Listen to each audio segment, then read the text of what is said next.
Ok, c'est parti. On est en direct avec Sébastien Carlier. Je suis enchanté de te retrouver ce matin, Sébastien. Avec plaisir, avec Enchanté plaisir. de t'interviewer. Eh bien, alors avec Sébastien, on s'est rencontrés dans le cadre avec Boris Caillou sur son site Masculin Sacré, qui rassemble plusieurs hommes qui œuvrent pour les hommes dans la C'est ça. francophonie. L'annuaire du Masculin Sacré, vous aurez le lien en description. Et voilà, on s'est rencontrés par là, par l'une des réunions avec plusieurs hommes de cet annuaire. Et ensuite, je l'ai invité à intervenir pour le festival au Cœur de l'Homme, qui aura lieu du 25 au 28 avril en Ardèche. Du coup, on est une team de 13 intervenants.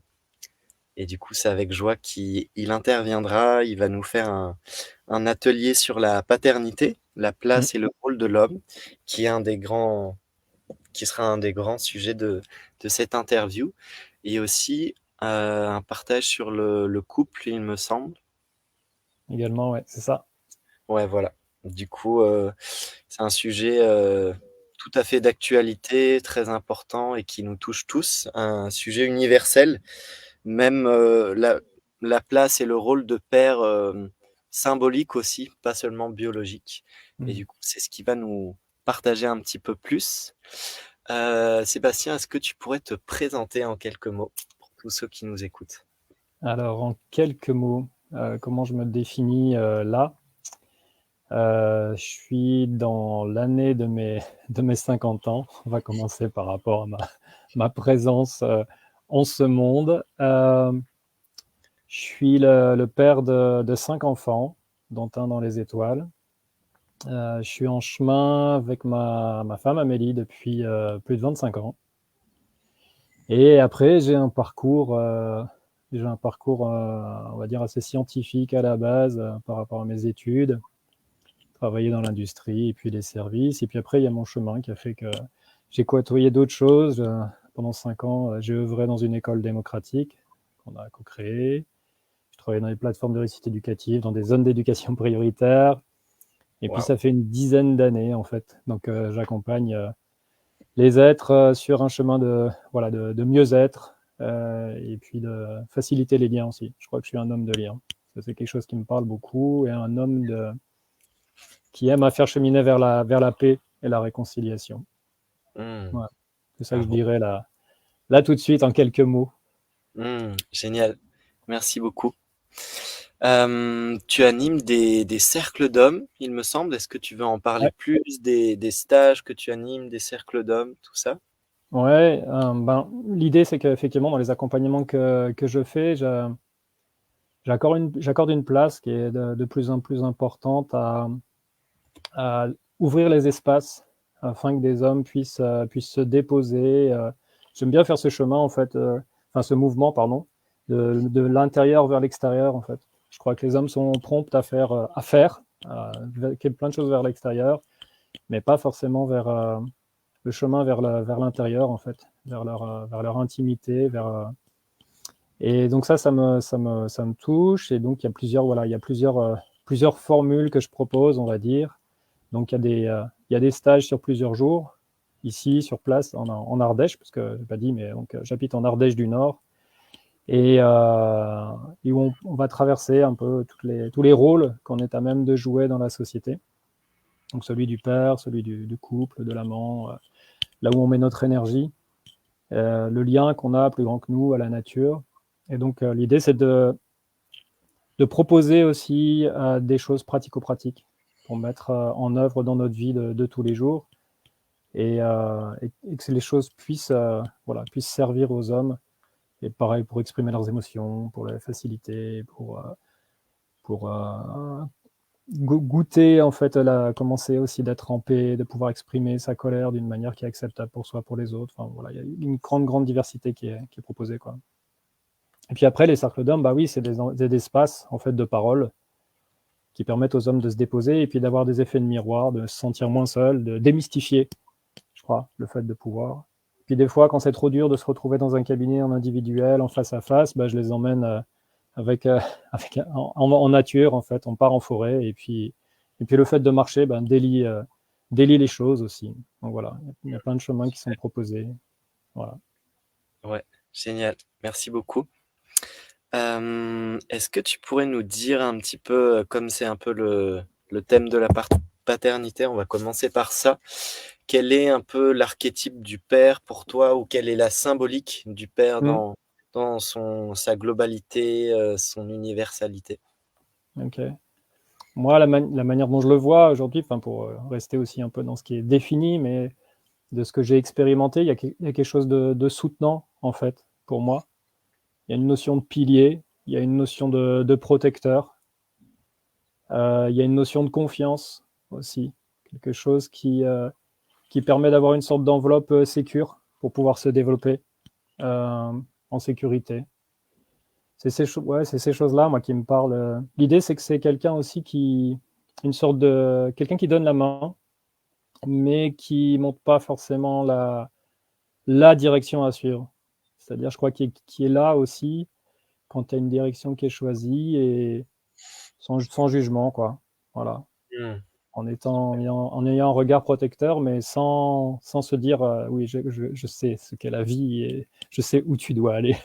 Donc non, il y a une forme d'humilité pour dire je suis là sur ton chemin si tu en as besoin. Voilà. Mmh. Ouais, du coup, est-ce que ce serait un peu une posture d'accompagnant qui est là, quoi qu'il arrive, et qui soutient en fait, et qui Mm. va pas chercher à diriger ou surcontrôler quelqu'un, et qui juste le soutient dans son chemin? Ouais, on a quelque chose dans les écoles démocratiques, dans mon histoire, c'est un facilitateur, Mmh. mais qui Ouais, est là si besoin. Tu vois, c'est pas quelqu'un qui est là pour sauver, qui se dit, qui est forcément proactif, voilà quoi. Mais il est là. super. Si besoin, on sait qu'il est là, et c'est vraiment toutes les notions aussi d'éloignement qui permettent ça, quoi. C'est-à-dire que l'enfant peut s'éloigner parce que il sait que il pourra revenir en fait. Et à cet endroit, il retrouvera un alignement, une posture, quelqu'un de sécuritaire, de soutenant en fait. Puis toutes les Génial. notions d'attachement aussi qu'il y a derrière, quoi. Mmh, oui. Est-ce que tu pourrais nous décrire un peu, nous dire ce que c'est l'école démocratique? Parce que je pense qu'il y a pas tout le monde qui connaît. Ah, Si.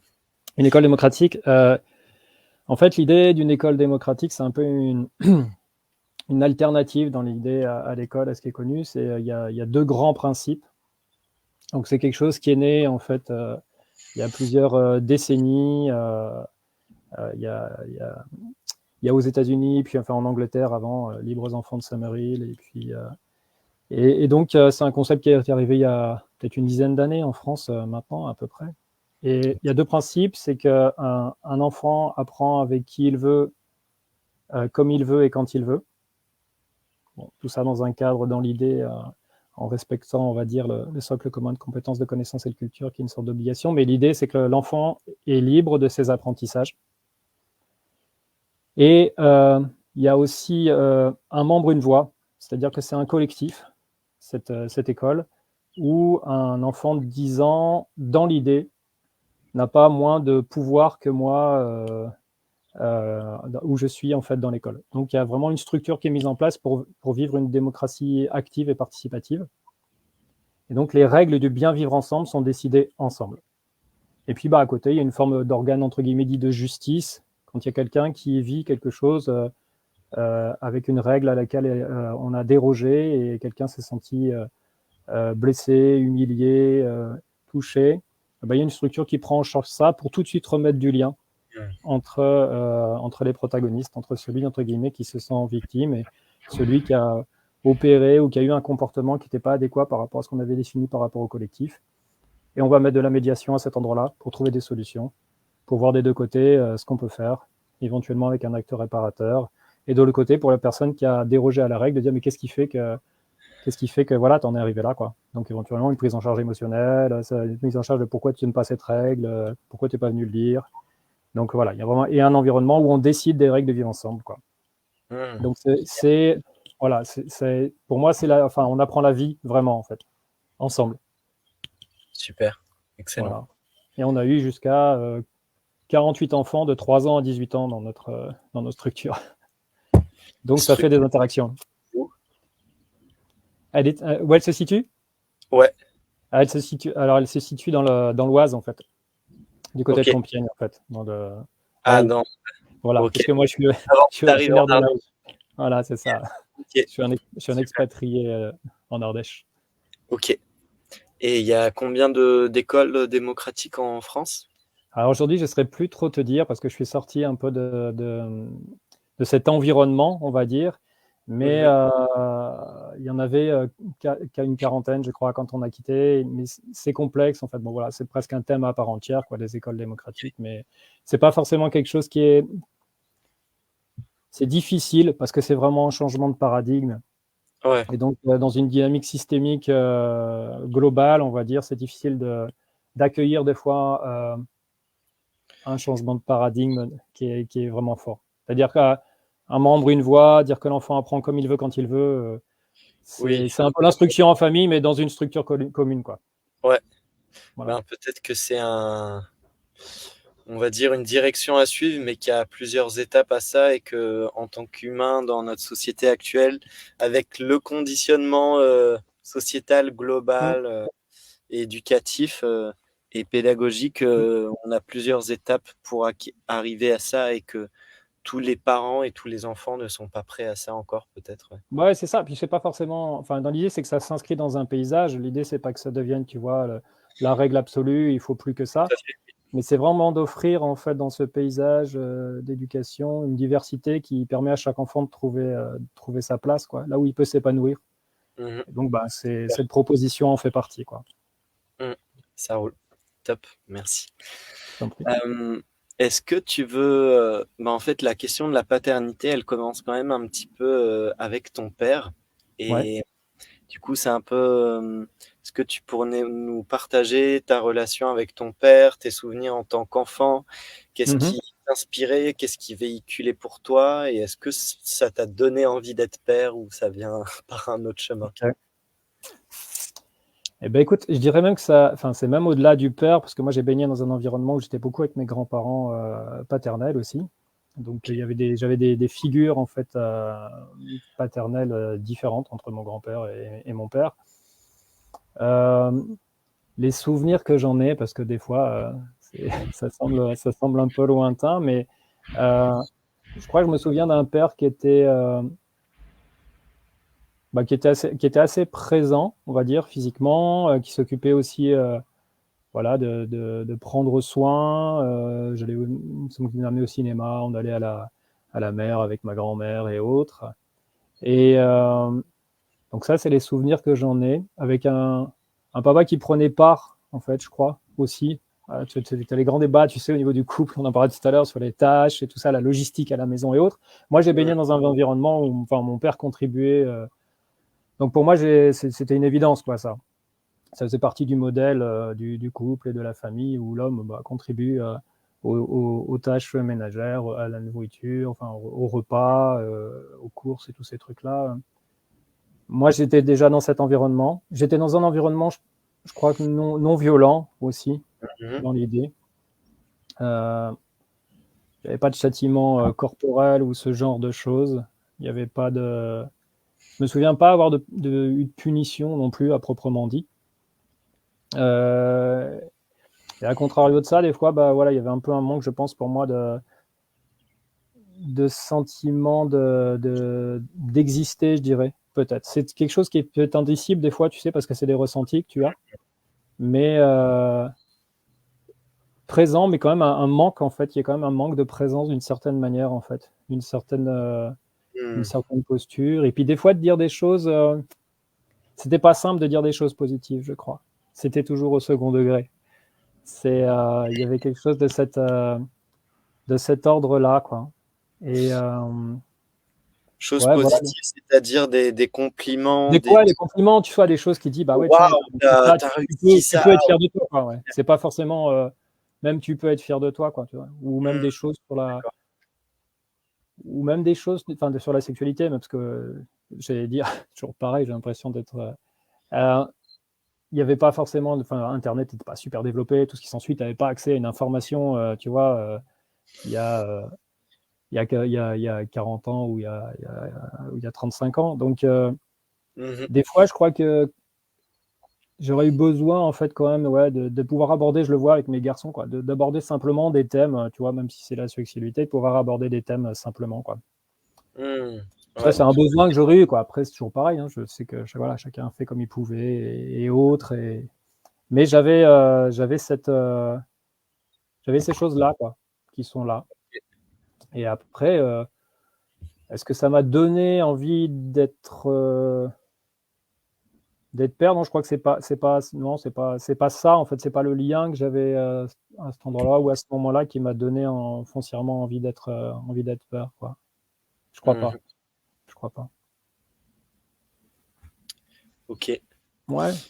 C'est super intéressant, ça fait pas mal écho, à mon enfance, mon père, Mmh. c'est super intéressant et est-ce que tu as une idée, une réflexion de ce manque de présence à un endroit, d'où ça pourrait venir? Je sais pas si tu as lu déjà le livre de Guy Corneau, bah, on en a parlé avec, Mmh. David Lesage dans l'interview d'hier, mais c'est Mmh. un livre qui est vraiment exactement sur ce thème. Ah oui. On Le titre est un peu bizarre, «Père manquant, fils manqué», mais ça parle un petit peu de l'absence du père notamment et différents, archétypes, au sein du père en fait, différentes facettes et de pourquoi ils sont comme ça Mmh. et voilà. Mmh. Ouais, c'est clair. Bah oui, je connais ce livre qui est une référence, on va dire, quand on commence à baigner dans cet environnement. Et Mmh.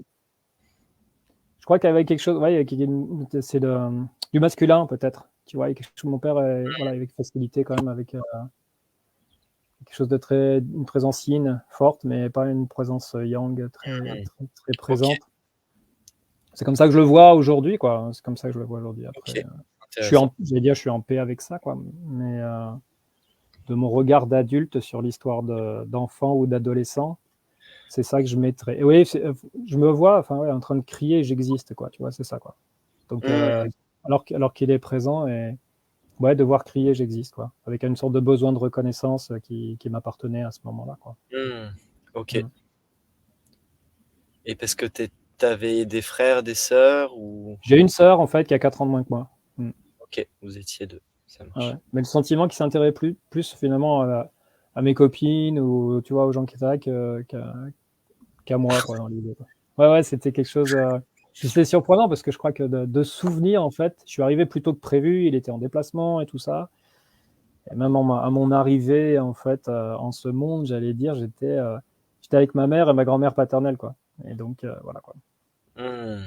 OK, Bon voilà tout OK, ça c'est super des histoires, intéressant. mais Ouais, on a tous des histoires, hein. ouais, c'est ça. Bah non, mais de toute façon, c'est clair. On a chacun notre histoire Ouais, et donc voilà, ça fait partie du bout de mon histoire, ça. C'est un bout de mon histoire. exactement. On a chacun notre histoire et c'est important de pouvoir, en parler quand c'est juste Mmh. pour nous.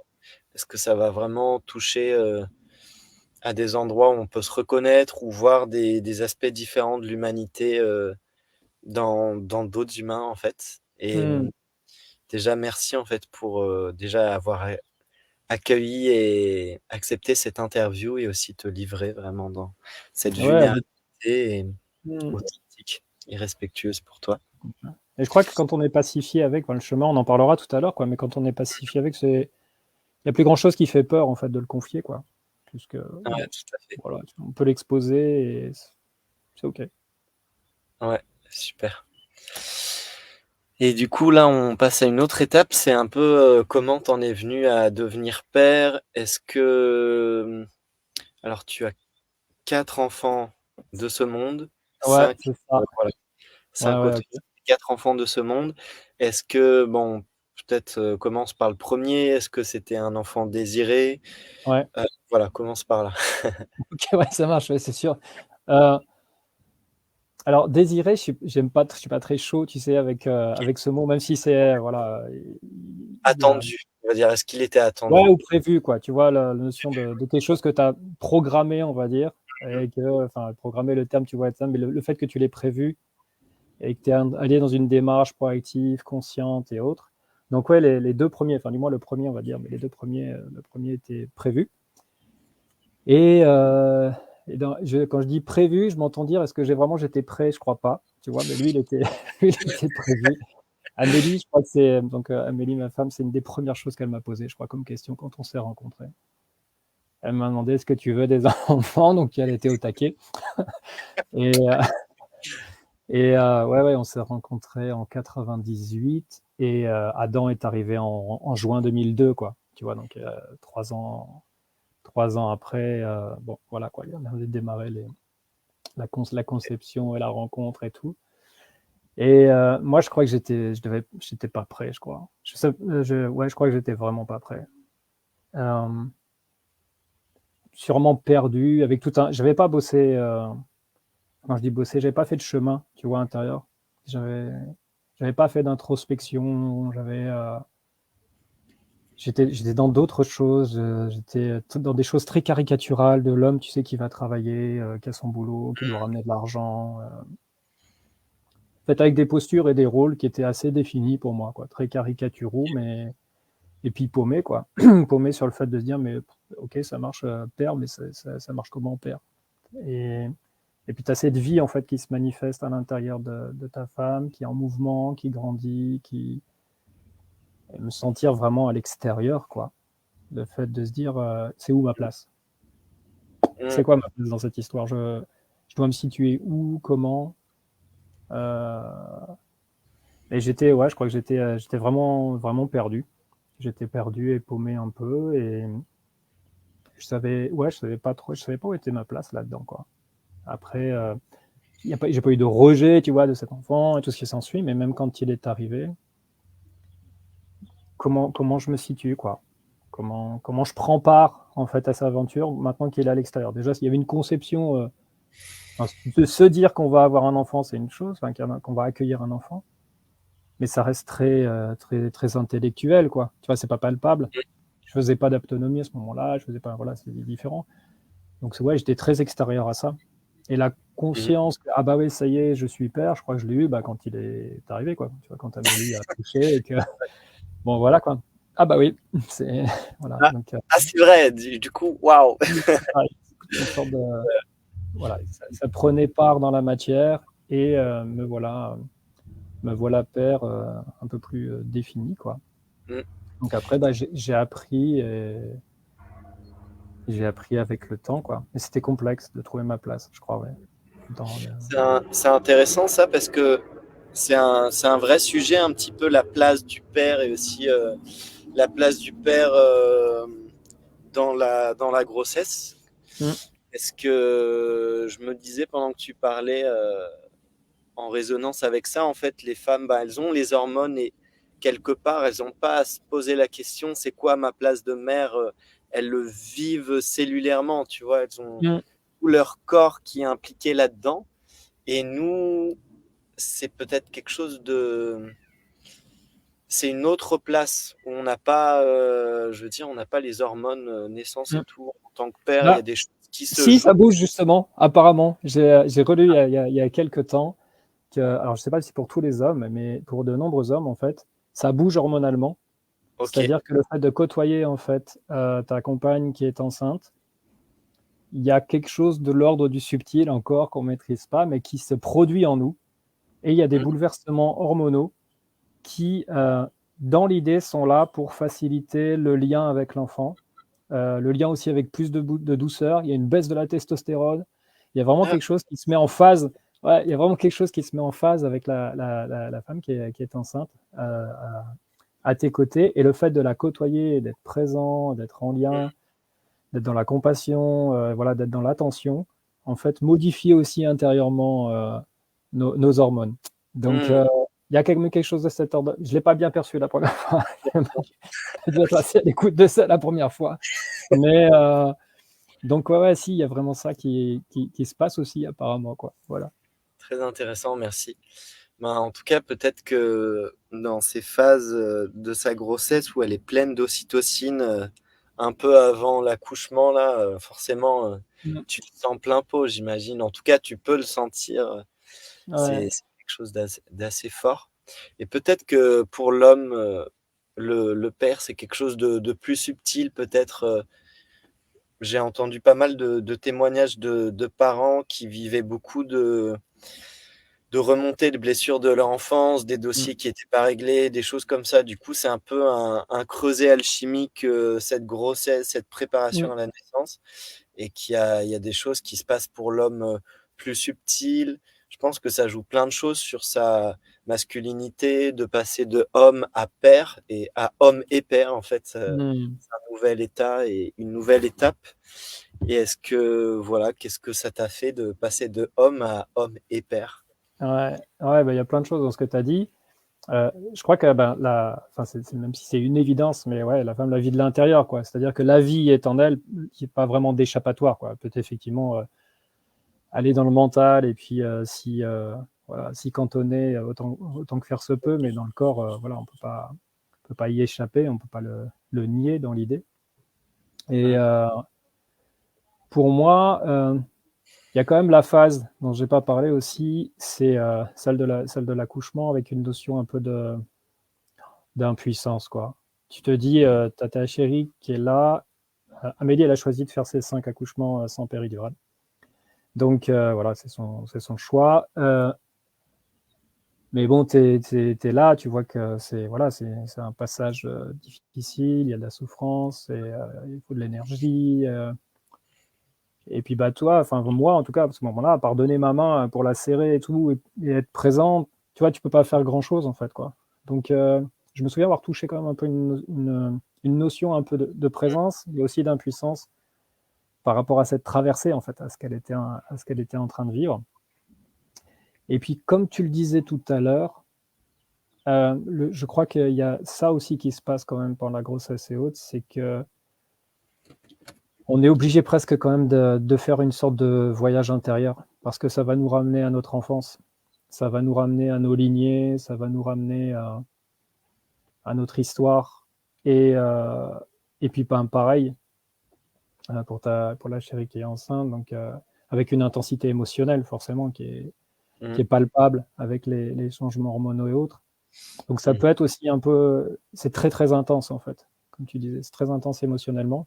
Donc c'est qu'est-ce qu'on fait avec ça, quoi? Soit c'est on se dit: «Bon, on le met de côté encore et puis on va pas voir ce qui se passe», ou on va visiter, en fait, se dire: «Mais pourquoi ça m'agite autant? De quoi j'ai peur? Est-ce que j'ai peur d'être comme mon père?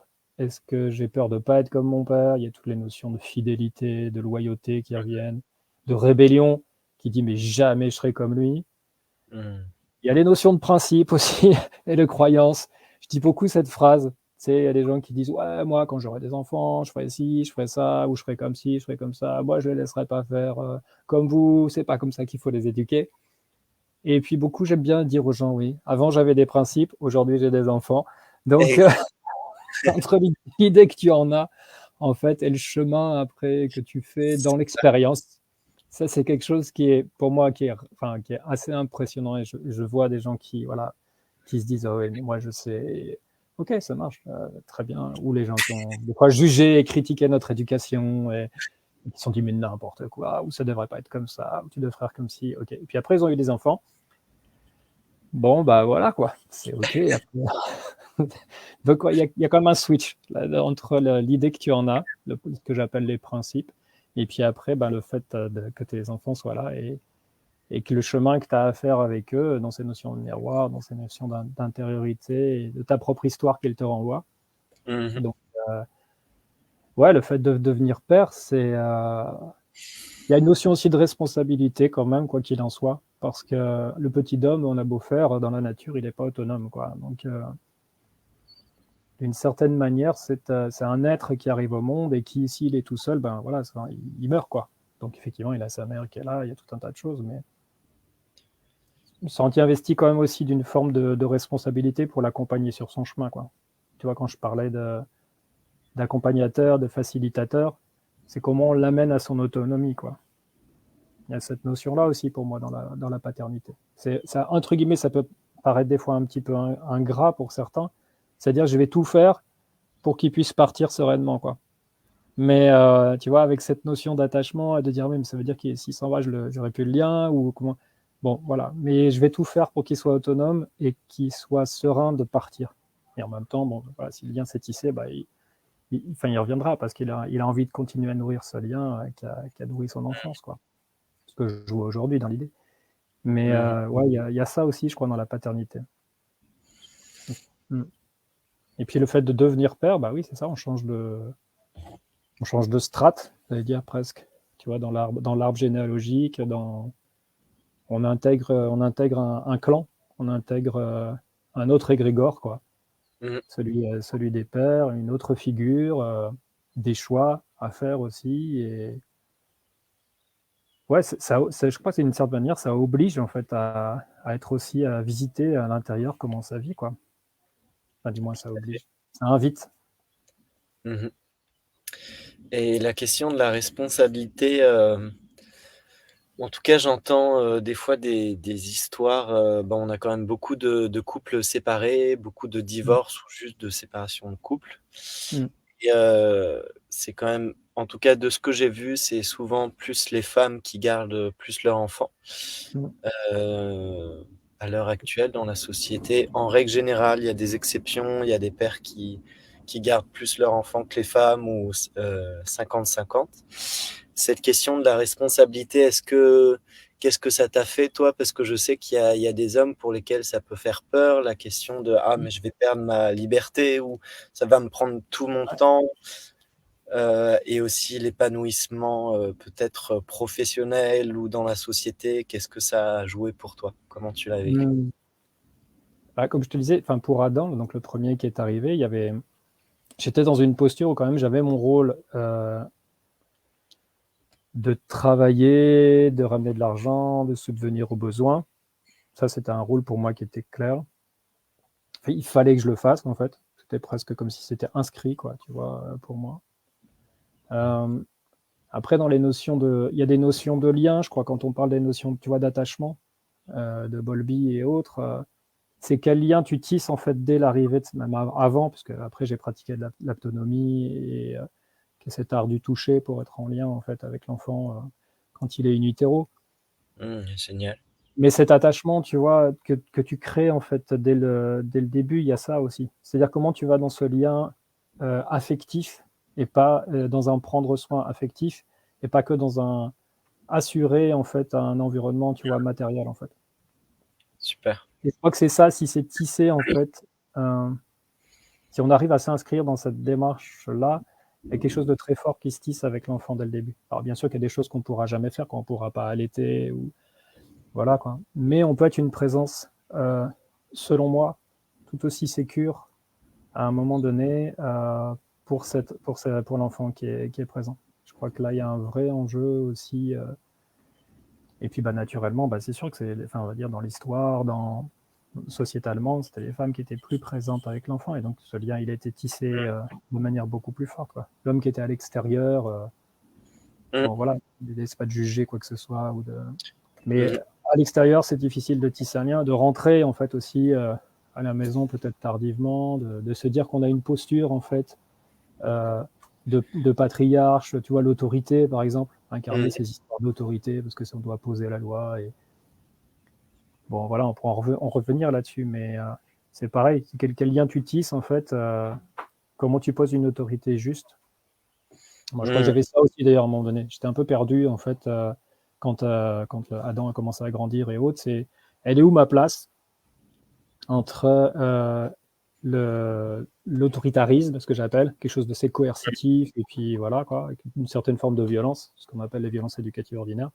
Et Mmh. puis une forme de laxisme, de dire, bon, bah finalement, je sais pas, alors du coup, je laisse tomber, je m'en vais, ça m'évitera, tu vois, d'être violent.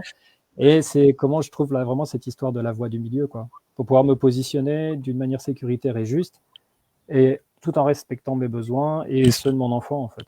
Et, mais pour ça, il faut aussi comprendre tout le continuum de développement de l'enfant, pour pas lui.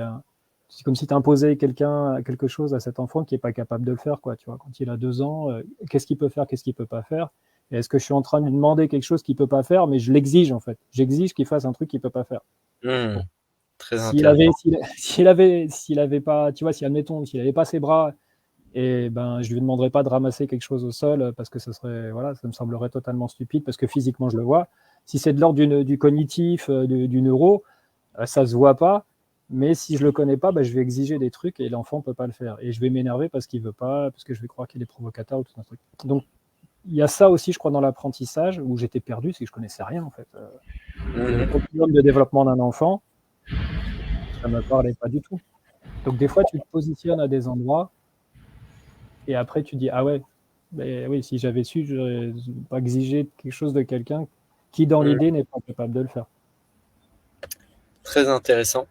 Et donc, qu'est-ce qui t'a peut-être nourri, des livres, des ressources, ou par l'expérience, qu'est-ce qui t'a aidé à ce positionnement juste, cette recherche de l'autorité juste, entre guillemets, Hmm, de cette voie du milieu et à mieux comprendre l'enfant qui va servir une autorité saine? Qu'est-ce qui ouais. t'a Bah, aidé ou qu'est-ce que tu as appris sur ton chemin? bah déjà, il y a Amélie qui m'a beaucoup appris. Amélie, elle est psychologue à la base et pour enfants, donc voilà. Donc Bien à placé. la base, donc voilà, ça a aidé un peu sur ce chemin, mais c'est pas pour ça que c'était simple quand même. Parce que j'étais agité par mon histoire, j'étais agité par ma posture qui me semblait juste. Et en fait, l'idée, c'est comment je m'ajuste en fait dans la relation. Je crois qu'il y a quelque chose qui est fondamental pour moi, c'est la qualité du lien. C'est comment est le lien en fait avec mon enfant et jouer sur la qualité de celui-ci en fait. Et là, ça me permet d'ajuster ou pas les choses. Et il y avait une chose qui était une difficulté pour moi aussi, c'est comment j'arrive à canaliser en fait. Je crois qu'il y a quelque chose de, tu sais, de l'ordre de la colère, de la violence et tout ça aussi qui est important dans ce chemin-là. Euh, il y a une forme, c'est ce qu'on appelle l'agisme en fait. L'enfant en fait, il a un statut qui est moindre que celui de l'adulte. Donc moi, je suis un adulte, je suis un père. Donc bah, l'enfant, il doit m'obéir, il doit répondre au garde à vous. Et, euh, et s'il obéit pas, c'est forcément parce qu'il est provocateur, et puis ça va devenir un délinquant, enfin tout un tas de trucs, quoi. Et donc des fois, pour me rassurer, je me disais, bah, enfin, j'ai jamais frappé mon fils, mais quand tu le prends par le bras et que tu le mets de force dans sa chambre, alors qu'il te dit non et tout ce qui s'ensuit parce que tu supportes pas et que tu trouves pas d'autre solution, bon bah, je suis violent hein, à cet endroit-là, quoi. D'accord. Donc après, c'est difficile de faire le chemin, mais pour moi, je suis violent. Et donc, qu'est-ce qui fait que je peux en fait agir d'une manière qui est juste pour moi et pour lui, sans passer par cette forme de violence. Donc, bah, il y a l'introspection, c'est-à-dire que pourquoi ma colère, si je suis un foutu en fait de canaliser ma colère parce qu'elle se manifeste et finalement je la déverse sur quelqu'un et j'utilise ma force, bah, il y a quelque chose qui ne me va pas. Donc, comment je fais pour apprendre à canaliser ma colère? Qu'est-ce qu'elle fait? Qu'est-ce qu'elle vient de dire? Comment je fais pour la mettre à un endroit où c'est acceptable pour moi et pour les autres? Et une fois que j'ai pris en charge ce qui vit en moi, bah ok, je peux retourner en fait dans le lien pour dire ouais, ok, mais ça me va pas dans la relation, je suis pas ok et tout ça quoi. Hmm. Ça c'est une chose. L'aspect de la communication non violente, donc cette philosophie de vie en fait de Marshall Rosenberg, pour moi c'est quelque chose aussi qui m'a aidé.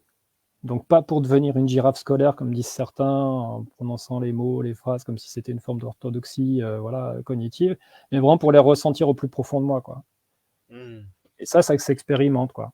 Vraiment à l'expérimenter, et puis après, ça devient presque spontané, quoi.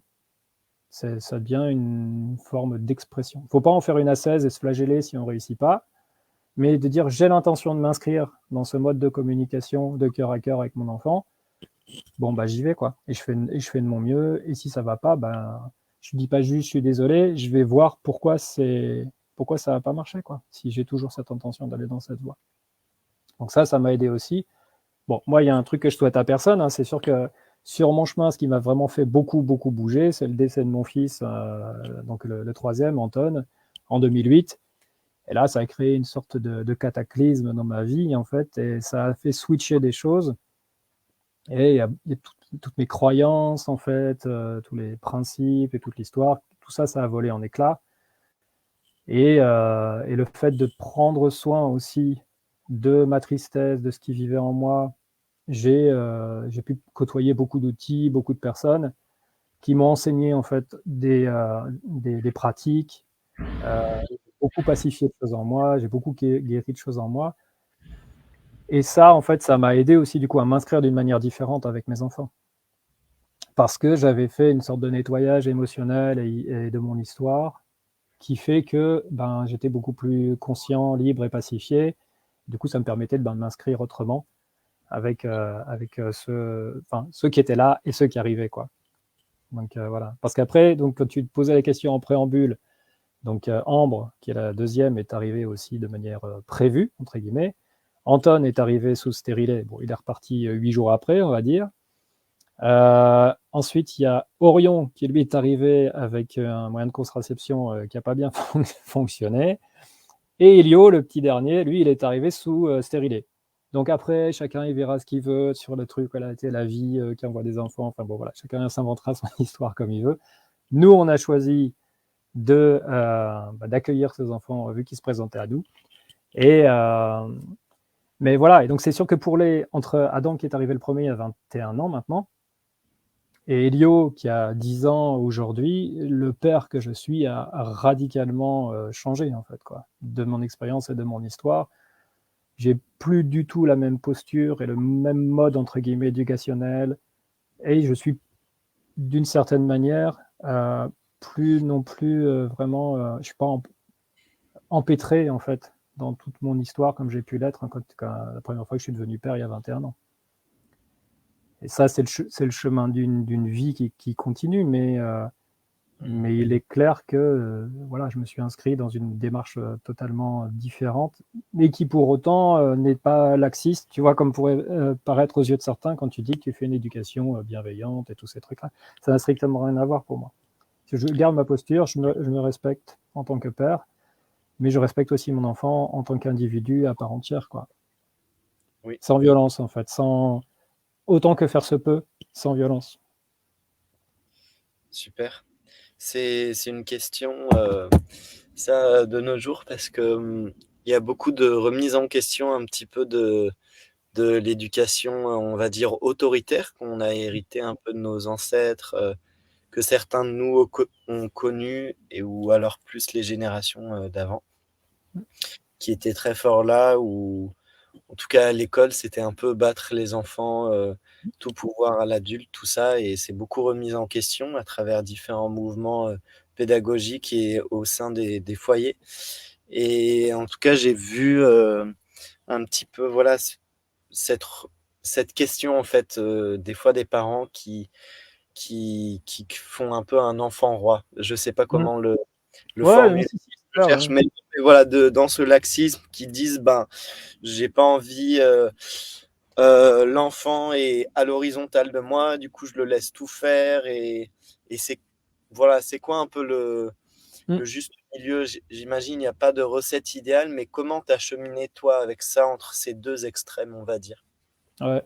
En fait, c'est presque enfin, de mon point de vue, ça peut être un argumentaire en fait pour les gens qui ne veulent pas en fait d'éducation bienveillante et qui veulent garder leur posture d'adulte, cette histoire d'enfant roi. Moi là, j'en suis aujourd'hui. Un enfant roi peut pas exister sans le consentement d'un adulte. Mmh. Un adulte garde le pouvoir physique, le pouvoir de l'argent, il garde le pouvoir des mots. Donc, pour moi, ça ne peut pas exister. Alors, quand je dis ça ne peut pas exister, bien sûr qu'il y a des enfants, effectivement, peut-être qui sont investis, en fait, d'avoir l'idée qu'ils peuvent tout faire, en fait. Effectivement, les parents sont peut-être démunis, et ils sont plus présents, ils se respectent plus eux-mêmes, en fait, quoi. Et je crois qu'il y a il y a un écueil à cet endroit-là, c'est que l'idée de la bienveillance, en fait, c'est pas de s'oublier soi et de laisser tout faire à son enfant. Le mythe de l'enfant roi, pour moi, c'est pas ça, en fait, l'éducation bienveillante. Mais c'est de se dire que est-ce que je vais continuer en fait à garder ce qu'on appelle ces violences éducatives ordinaires? Est-ce que je vais continuer à frapper?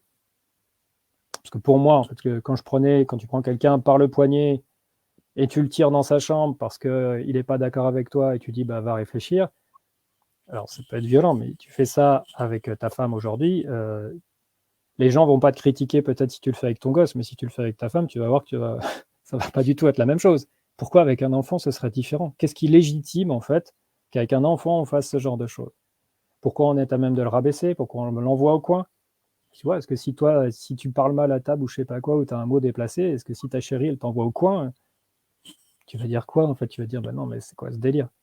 Avec un enfant, bah on va dire bah non mais c'est pareil, il est parti, il est en train de réfléchir. Donc c'est toutes ces choses en fait qui sont établies. Alors c'est sûr qu'on est loin encore de l'éducation où il y avait droit de vie et de mort sur les gosses et puis on pouvait voilà jusqu'à les tuer. Bon, c'était pas si dramatique que ça, mais on a évolué quand même un peu. Et moi, ce qui me touche le plus dans cette démarche-là, c'est que je crois que la racine de la violence, sociétalement aujourd'hui, la racine de la violence commence dès l'enfance. Et si on change notre posture vis-à-vis des enfants, non pas pour être dominé, c'est-à-dire que renverser en fait et partir d'un principe inverse, mais juste pour trouver en fait quelque chose qui se construit dans le respect de chacun et chacun dans ses capacités aussi, quoi. C'est-à-dire des c'est pas de considérer un enfant comme un petit adulte, puisque je l'ai dit tout à l'heure, il y a un continuum de développement. Si on regarde les neuros, il y en a certains qui disent que le cerveau il est mature qu'à 25 ans, ça laisse un peu de marge, quoi. Donc tu peux pas demander la même chose à un adulte qu'à un enfant. Par exemple, de canaliser une émotion quand un enfant il est rempli d'énergie, il est complètement débordé. Bon, bah, peut-être que quelqu'un de 40 ans qui a bossé sur lui, tu ne vas pas attendre la même manière en fait de canaliser son émotion qu'un enfant qui est complètement en fait envahi par ce truc terrible et que son cerveau n'est pas mature pour l'accueillir.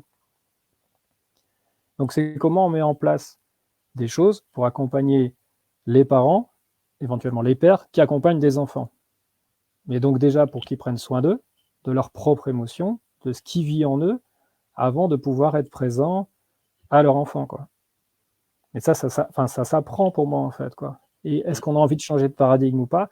Et je crois qu'il y a des gens, ils ont peur. Je crois qu'ils ont vraiment peur, en fait, de se faire dominer. Et plus jamais ils se laisseront dominer. Et des fois, il y a une part de moi qui se dit, bah oui, parce que ça, c'est l'enfant en eux qui dit, mais non, je me suis fait dominer pendant toute mon enfance, c'est hors de question que ça recommence là, maintenant que c'est moi l'adulte, hein. Des fois, je me dis qu'il y a des gens peut-être qui réagissent comme ça, mais un problème, c'est que, alors, quand est-ce que ça s'arrête, quoi? Quand est-ce qu'on change la donne pour que ça s'arrête, ce truc? Cette violence, elle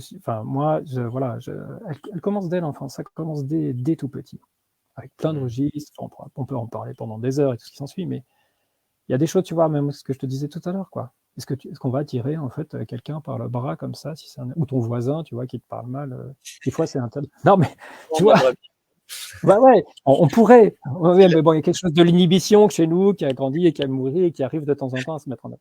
Mais il y a des choses qui sont évidentes avec les gosses, et qui ne le sont pas. Et moi, pour avoir vécu 5 ans dans un environnement, au-delà des 4 que j'ai à la maison, mais pour avoir 5 ans dans un environnement avec 48 enfants, de 3 ans à 18 ans, avec une huitaine d'adultes pour s'en occuper, eh ben, moi, je n'étais pas dominé par ces 48 enfants. Et Dieu sait si pourtant, on avait un processus qui était horizontal, de décision, de relation, et que je pouvais me faire convoquer, moi, en conseil de justice, si j'avais déconné et que je n'avais pas respecté une règle. C'est super ça, c'est Parce que, intéressant dans justement la notion de justice, quoi, qui s'applique à oui, tout le j'ai une monde. phrase. Il y a une phrase qui guide beaucoup ma vie aussi, c'est l'exemplarité n'est pas un moyen d'influencer, c'est le seul. Ça, c'est Albert Schweitzer qui a dit ça, un amoureux de la vie, un médecin. L'exemplarité n'est pas un moyen d'influencer, c'est le seul. Et je crois que la posture qu'on a et la manière dont on agit, ça facilite grandement le discours après avec les enfants. Je ne dis pas que de temps en temps, ce ne sera pas tendu, de temps en temps, il n'y aura pas de la rébellion en France. Ok, ça marche. Mais si nous, on est conscient, libre de notre histoire, on sait canaliser nos émotions, on sait les déposer là où il faut comme il faut, mais de lire un enfant, c'est pas compliqué, hein. Moi, j'en ai côtoyé des centaines et des centaines d'enfants. Je me suis jamais en fait senti dominé en fait, ou qu'un enfant avait envie de me dominer. Peut-être qu'à un moment donné, il aurait envie de répondre à son besoin, de dire ah ouais mais non là j'ai pas envie, c'est mon besoin. Bon bah ok, on en discute, on se pose, s'il a même de se poser. Donc ouais, c'est un thème qui me touche beaucoup parce que de ce chemin que j'ai fait, où finalement bah, j'étais coercitif, tu vois ce que je suis en train entre guillemets de dire, bah, cette violence-là, elle faisait partie de qui j'étais, quoi. Elle faisait partie d'un modèle dans lequel j'avais nié, même si j'ai dit en préambule que, tu vois, mon père, il n'était pas violent à la maison. Mais il y a quelque chose qui est là, en fait. Une sorte d'égrégore, en fait, d'amas de pensée qui dit l'homme et le père doivent fonctionner comme ça, c'est son rôle, tu dois faire régner la loi, tu dois être autoritaire, et on confond avec l'autoritarisme. Et puis voilà, c'est tout, quoi. L'enfant, il doit se taire et il doit obéir. Et en fait, on est plus sur un mode d'obéissance que d'éducation. Et après, on se dit, ah bah ouais, ça marche pas, ou il se passe pas bien, ou les enfants se barrent après, ou tiens, je suis en conflit avec mes gosses, alors je comprends pas. Et... Bon, voilà. Moi, ce que je crois aujourd'hui, c'est que je peux être en lien avec des enfants, tout en étant, n'est pas une posture verticale, coercitive, autoritariste, et tout en me respectant, et ça se passe très bien. Génial, génial, génial. Merci beaucoup. Mm. C'est inspirant tout ça. Oh, c'est riche. Et est-ce que donc tu as pratiqué la CNV, c'est en lisant des bouquins, en faisant des séminaires? Ouais, Et je suis beaucoup autodidacte. Donc, ouais, j'ai parmi des vidéos. Puis c'est l'expérience, en fait, la CNV, on va dire, dans le concept. Dans l'idée, le concept a l'air assez simple, quoi, mais il est loin d'être c'est simpliste. ça, C'est c'est l'expérience, simple, hein, le truc. C'est comme les accords Toltec, quoi. Tu vois, c'est simple. ouais. Mais après, dans la vie, en fait, voilà, après, il y a l'expérience. Donc, Les c'est enfants, vraiment c'est ça. simple dans le principe, mais après dans l'expérience, c'est plus profond C'est et complexe. pareil. Voilà, c'est ça, c'est du même acabit. Mais est-ce que j'en garde, voilà, est-ce que je garde cette intention, en fait, parce que c'est ce à quoi j'aspire, c'est ce que j'ai envie de nourrir, c'est ce en quoi je crois, hein, je veux dire, moi, c'est ma croyance d'aujourd'hui, hein, je ne suis pas en train de dire les autres ont tort et j'ai raison. Je sais juste que je suis nettement plus épanoui dans ma croyance, dans ma posture d'aujourd'hui que je ne l'étais en fait avant, quoi. Et puis Mmh. ça donne une qualité de lien et la confiance. Je crois que c'est quelque chose ça aussi. Là, je crois que mes enfants ont confiance en moi. Et quand je dis confiance, ça veut dire qu'ils peuvent se livrer dans n'importe quel registre. S'il leur arrive quelque chose, bah, j'ai peine à croire que ce soit tu s'ils ont besoin en fait d'avoir mon soutien. S'ils n'ont pas besoin, bah, c'est ok. Enfin, ils ont leur vie. Je suis pas. Voilà, l'idée c'est pas de tout savoir sur leur vie et d'être inquisiteur et ce qui en suit. Mais c'est plus dans l'idée de se dire que je suis convaincu aujourd'hui, et je le vois enfin, voilà, dans ce qui se passe, dans nos histoires de vie, voilà, que s'ils ont besoin de moi, et même si c'est un thème qui peut paraître sensible et tout ce qui s'ensuit, les enfants viennent. Et je le vois avec les enfants aussi des autres qui se disent, qui viennent nous parler à nous et parce qu'ils ne peuvent pas en parler à leurs parents. Waouh.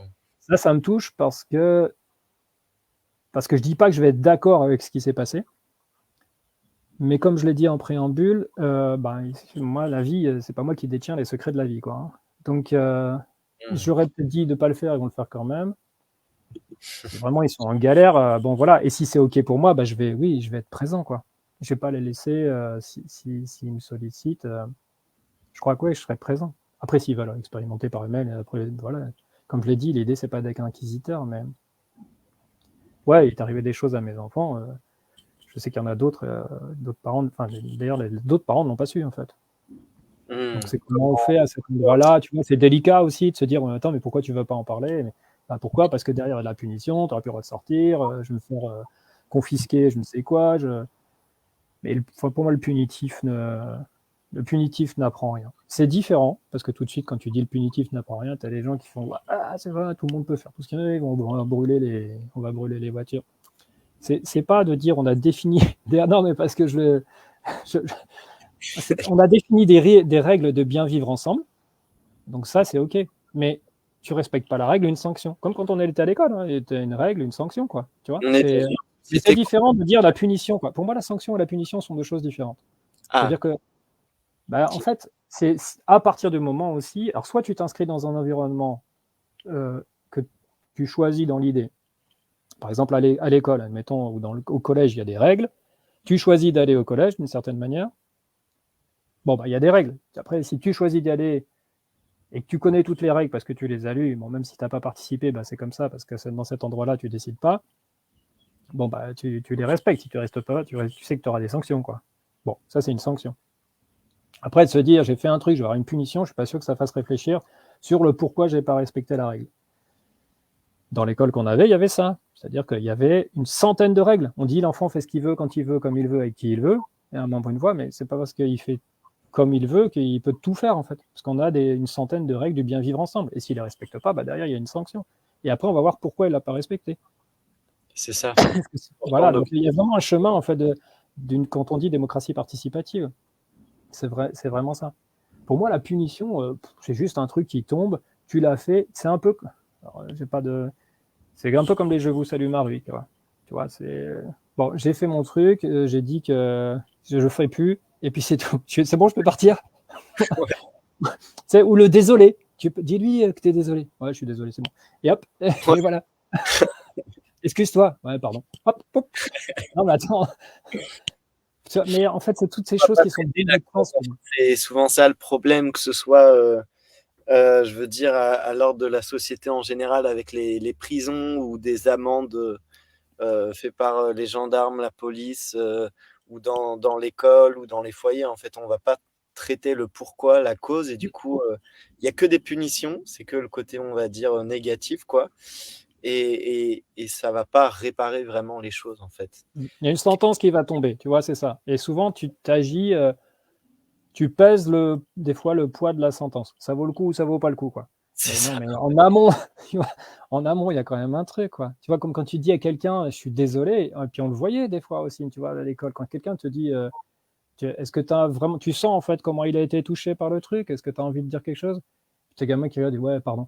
Et puis il s'en va, quoi, tu sais. Non, mais là, tu vois bien que finalement, tu n'as pas fait le chemin du cœur, quoi. Et c'est OK, tu as le droit de ne pas vouloir faire le chemin du cœur, on va pas ouvrir ton cœur de force. Mais est-ce qu'on peut t'inviter à ça, quoi? À juste voir. Et puis après, même si tu n'as pas envie de le dire tout de suite ou de dire des mots tout de suite, c'est pas grave, tu reviens. Et puis des fois, dans l'après-midi, il y a la personne qui faisait le chemin. Elle dit ah, OK, ça marche, quoi. J'ai compris que pour toi, c'était dur, ça t'avait blessé, je voulais pas, et ouais, je suis désolé. Et là, tu sais que ce désolé-là, il vient du cœur. Mais si tu demandes à un enfant, dans l'instant, tout de suite, qui est déjà pris dans un fatras d'émotionnel, de tout un tas de trucs, peut-être qu'il s'est fait engueuler, donc il est, allez, Mmh. excuse-toi, mais ça a quoi comme valeur, ce truc-là? Pour moi, ça a que dalle. Pour moi, c'est un principe. Enfin, en tout cas, la manière dont je le vois aujourd'hui, hein. C'est un principe qui dit qu'il faut s'excuser. Bah oui, mais c'est quoi la valeur, en fait, le fond de l'excuse? D'être désolé, en fait, de toucher, en fait, qu'à cet endroit-là, le lien qu'on a eu avec cette personne et la manière dont on a agi a pu le blesser. Parce que vraiment, du fond de mon cœur, je suis désolé. Avec les Mmh. enfants, on leur dit ça. Dis bonjour. Moi, je ne force pas mes enfants à dire bonjour. Je dis bonjour aux gens. Je suis timide d'origine, je dis bonjour à tout le monde. On est tout le monde. C'est mon essence. Voilà. Mais dire bonjour, quoi. Est-ce que tu as vraiment envie que cette personne passe un bon jour? Ou tu le dis parce que tu es obligé de le dire? Bon, c'est Ouais, pareil. Il y a tellement de choses à dire, en fait, là-dessus, sur revenir, en fait, à quelque chose de l'élan du cœur. La CNV, c'est une communication qui vient du cœur, quoi. La philosophie, c'est ça. mmh. Donc, est-ce que vraiment, plutôt que après, c'est pareil, de le faire de manière intellectuelle, les choses, et de suivre de manière protocolaire, en fait, un truc au BSD, là, est-ce que je peux vraiment être cœur à cœur avec la personne? Si je le perds, c'est pas grave si j'oublie les phrases, mais est-ce que je reste connecté à mon cœur? Donc je crois qu'il y a quelque chose de cet ordre-là, quoi. Et ça, je crois que les enfants, tu vois, quand tu me demandais en tant que père, ils ont beaucoup, beaucoup ouvert mon cœur, Mmh. Waouh, mes enfants. Mm. super. Et est-ce qu'il y a d'autres pratiques, d'autres ressources qui ont contribué pour toi dans ta posture de père, autre que la CNV, que justement tu recommanderais à ceux qui nous écoutent? Mm. Il y a le chemin d'introspection, je crois. Vraiment, ce truc de l'enfant intérieur qui est nommé des fois comme ça, quoi. C'est-à-dire que le petit garçon qui est en moi, euh, c'est quoi son histoire, en fait? Tu vois, c'est quoi ses blessures? C'est quoi ses manques? Comme tu me demandais, tu vois, en préambule. Dans quel environnement il a baigné? C'était quoi les croyances? Qu'est-ce qu'il a reçu? Et l'idée, c'est vraiment d'aller pacifier ça, quoi. D'aller d'aller être à l'écoute, en fait, de cette part de nous.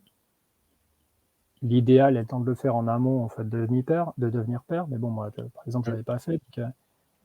Et une fois que ça s'est guéri en nous, ça peut être un allié pour accompagner nos enfants plutôt que quelqu'un, qu'une part de nous, en fait, tu vois, qui vient nous tirailler à des endroits ou qui vient nous téléguider, et c'est pas ça qu'on voudrait. Il y a une autre part de nous qui voudrait pas ça, quoi. Mmh. Donc ce chemin d'introspection sur notre histoire, sur le lien qu'on a aussi avec nos parents qu'on a eu, sur le lien qu'on a dans le transgénérationnel, dans notre lignée d'hommes, c'est quoi l'histoire? Ça, pour moi, ça m'a beaucoup aidé aussi, quoi, le fait de faire ça. Donc bon, après, voilà, il y a plein de choses pour le faire. Moi, j'ai écrit un texte pour les petits, enfin, j'ai écrit un pour les petites filles à la base, de demande d'une amie, mais sur le petit garçon intérieur, quoi, qui est Mmh. aussi teinté de mon histoire ou de ceux des enfants ou des hommes que j'ai côtoyés. Mais c'est une sorte de méditation, visualisation que j'ai écrite pour déjà faire un pas, pour se connecter à ça, quoi, voir comment ça résonne. Est-ce qu'il y a des mots Est-ce que j'ai envie déjà d'aller voir, parce qu'il y a quand même ça chez les hommes. Est-ce que j'ai envie d'aller voir? Est-ce que je m'autorise à aller voir? Est-ce que j'ai le courage d'aller voir? Et ça, ouais, ça m'a beaucoup, beaucoup servi aussi. Et ouais, puis écrire si besoin. Parce que des fois, c'est en tant que père et en tant qu'homme, on est des fois envahi par nos émotions quand on n'a pas fait le chemin, quand on n'a pas appris. Et des fois, prendre du recul sur la situation, ça aide aussi plutôt que de réagir. Des fois, il y a des petites phrases comme ça, quoi. Est-ce que j'y penserai encore dans 10 ans? Tu vois, quand il se passe un truc qui peut paraître anodin, je sais pas, même si ton gamin, ça fait la deuxième fois, la troisième fois qu'il renverse son verre sur la table, tu sens une colère de fou qui monte pour tout un tas de raisons, voilà. Est-ce que tu la laisses en fait se déverser pour ce verre d'eau qui vient de se renverser sur la table? Ou est-ce que voilà, il y a une part de toi déjà qui inhibe, qui va prendre soin de ça? Ça n'empêche pas que l'enfant ramasse son verre d'eau, si voilà, enfin, ou l'eau et tout, si possible, et si c'est OK. Mais il y a une phrase, c'est est-ce que j'y penserai encore dans 10 ans, quoi. Il y a une forme de relativité aussi, tu vois, aux choses. Bah, moi, la vie m'a offert un truc, et bon, voilà, ça permet de relativiser. Mais ouais, tu peux compter jusque 10, quoi. Tu vois, le fait de compter jusque 10, bah, ça va se faire redescendre éventuellement le truc, et puis bah, tu vas pouvoir éventuellement t'extraire. T'extraire d'une situation, c'est pas te dire que l'enfant a gagné s'il est en sécurité. C'est juste que te dire que tu vas pas te défouler sur lui et que tu vas pas lui balancer toute ta colère au visage pour te décharger. C'est une forme de dire, et puis après tu vas dire, ah, fais pas pareil avec ton petit frère ou ta petite sœur. Bon, bah, l'exemplarité. Mais quand je dis tout ça, c'est des choses des fois que j'ai fait. Hein, dire, je suis pas moralisateur, tu vois, dans mes propos. Je suis lucide aussi sur mon parcours. Tout ce dont je parle là, c'est des choses que, bah oui, que je pouvais faire en fait par le passé. Est-ce que je peux m'extraire de là, non pas pour me dire j'ai perdu, parce que c'est pas une notion de pouvoir en fait la relation. Si on s'inscrit là-dedans, c'est mal barré. C'est une notion de qualité. Et est-ce que je vais mettre de la qualité dans le lien si j'explose ma colère en fait, tout ça, pour un verre en fait. Donc que ce soit important, tu vois, les notions d'attention, est-ce que l'enfant il peut vraiment faire attention ou pas, est-ce que il a un trouble, tu vois, je ne sais pas. Bon, tout un tas de trucs, quoi. Et après, tu dis, ah bah merde, ouais, il avait un trouble d'attention pour tout un tas de raisons, et ce qui s'ensuit, et je l'ai engueulé pendant je sais pas combien de temps, parce qu'il se cognait, il renversait son verre, ou il oubliait ses affaires. Bon. Bah, Des fois, ça vient exprimer des émotions chez lui. J'ai lu, j'aime beaucoup Isabelle Filiosa, et j'avais lu elle a écrit un tas de bouquins, et c'était un bouquin peut-être sur les ados ou les émotions de l'enfant. Ça m'avait beaucoup touché, ça m'avait fait un changement intérieur, dans le sens où des fois, des émotions incontrôlées, exubérantes, disproportionnées en fait, ou des choses comme renverser son verre d'eau, ou des choses accidentelles, très maladroites, ça vient exprimer un vécu en fait. Et des fois, c'est un vécu qu'il a eu à l'école, ou d'autres choses qui se passent avec l'autre parent si la famille est séparée. En fait, plein de choses qu'on ignore, et que nous, je vais dire nous, les parents ou beaux-parents, parce que moi c'est ma place de beau-père, on va interpréter en fait. Des fois, on va se dire mais cet enfant est maladroit, il est pas doué, ou il se prend pour qui, on va interpréter un petit peu contre nous, contre notre autorité. Il est incontrôlable, il fait n'importe quoi, alors qu'il y a des choses fortes qui se vivent chez l'enfant. Il n'a pas encore, effectivement, il n'a pas encore le chemin pour l'exprimer avec des mots, avec des réflexions. Il n'a pas le même recul que ce qu'on peut avoir nous. Non, mais c'est super important ce que tu dis. Le champ des suppositions est incroyable. Mais pour moi, quand tu es dans le champ des suppositions, tu vois, tu n'es pas dans la colline de l'autre, comme disent certains. Tu vois, tu supposes en fait pourquoi l'enfant il aurait fait ça. Alors des fois, tu as l'impression, il y a des gens qui disent ouais, il fait exprès pour m'embêter, il fait exprès pour me provoquer, il fait exprès pour avoir le pouvoir. Waouh! Donc là, c'est là qu'on respire, parce que c'est vraiment important.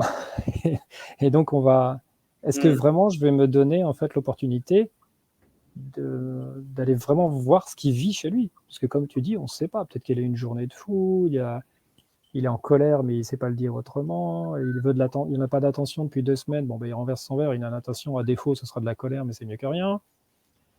Il a des troubles d'attention pour tout un tas de raisons. Et puis, bah, oui, il n'est pas dans son corps. Il faudra le ramener ici et maintenant. Parce que du coup, bah, il fait plein de gestes brusques, désordonnés. Et puis, bah, il y a plein de choses qui cassent, qui renversent et autres. Mais est-ce que c'est pour nous faire suer, quoi? Bah non, en fait. Tu vois, est-ce que c'est une aptitude qu'il n'a pas, une habileté qu'il a perdue? Et qu'est-ce que je fais? Est-ce que j'ai envie de l'accompagner pour ça ou pas, quoi? ou je continue de lui gueuler dessus et puis pour un truc, il va rien faire avancer, quoi. Après, j'ai le droit, hein, ça me saoule, c'est ok, je suis pas en train de dire, tu vois, de nier le fait que ouais, bah c'est bon, ça fait 3 fois, ça me gave. La bienveillance, c'est aussi d'accueillir ce qui vit en nous, quoi. Tout à Ouais, fait. ça me gonfle qu'il renverse son verre, j'en ai ras le bol, quoi. Mais l'idée, c'est comment je le prends en charge, ce truc. Pas lui demander, en fait, de me dire, bah tiens, prends ma colère, puis débrouille-toi avec. T'arrives Mmh. déjà pas avec tes émotions, je vais te filer les miennes. Ouais, Bon, ça me bah, fait dans penser à l'idée, en tant qu'adulte, c'est bien qu'on prenne en charge les nôtres, quoi. génial. C'est un peu le chemin de la CNV. Ce que tu dis là, du coup, ça je pense que c'est chouette de parler de certaines pratiques. S'apporter de l'empathie d'abord à soi, Mm. à ses parts, «Putain, mais ça me gonfle», qui renverse son verre d'eau, qui range pas son sac, ça vraiment ça me saoule et je vois que j'ai un besoin d'ordre, de prise en compte de l'espace global, tel besoin, avant d'aller vers l'autre et pouvoir, amener de l'empathie à l'autre parce qu'il y a des parts en toi qui ont pas reçu l'empathie avant, quoi. Ah ouais, mais c'est clair. C'est tout à fait ça. Il y a un côté, il faut d'abord voilà, prendre soin de ce qui vit en soi. Bon, hormis s'il y a un degré d'urgence de sécurité physique Oui, de des fois. l'enfant. Mais sinon, l'idée, c'est la première chose, c'est d'avoir la bienveillance envers soi et d'en prendre soin. Et ça, bon, ça n'a pas vraiment ça m'a baigné là-dedans non plus, quoi. C'est en chemin. Mais moi, je me souviens pas avoir vu mes parents, tu vois, prendre soin de ça ou d'avoir baigné dans cet environnement, même si la CNV, ça fait quelques décennies maintenant qu'elle existe, hein. Mmh. Mais ouais, c'est pas spontané. Ça s'apprend, ouais, je crois. Ça s'apprend un peu. Après, tu peux pas tout apprendre pour devenir père. Mais quand tu as des petits tips, comme diraient certains, des trucs, bah ouais, ça aide quand même, quoi. T'as beau dire. Et puis, le fait que tu sois pas tout seul avec ça, et te dire qu'il y a d'autres chemins des possibles qui, euh, qui peuvent amener plus de qualité, de fluidité dans la relation à tes enfants, tout en te respectant, c'est important. Je me prémunis bien, hein, parce que sinon, voilà. Et ben oui, et moi, c'est nettement plus, en tout cas, personnellement, comme je l'ai dit tout à l'heure, moi, c'est nettement plus agréable, quoi. Ça met beaucoup plus de joie. En fait, c'est pas le truc des bisounours, voilà, hein, mais ça met nettement plus de joie, quoi. Ça, c'est clair. C'est clair. Et je crois que je contribue aussi à un mode de communication qui est possible avec moins de violence tout en se respectant. Je crois qu'il y a Mmh. vraiment un enjeu là-dessus. Pour moins de violence après, dans le monde des adultes, où on dit ah, la société est violente. Oui, ben, commençons par prendre soin de nos enfants. C'est ça. Je Sinon, crois bah, que ça se perpétue, ça se perpétue et ça se perpétue. c'est un levier majeur, ben, l'éducation, tout passe par là, en fait Mm. et en fait, c'est un levier majeur de changement de notre, société, quoi, Mm. actuellement. Et après, c'est aussi, donner les clés aux parents pour changer, Ouais, pour ouais, aider à ouais. Pour ceux justement qui à ont envie, ouais.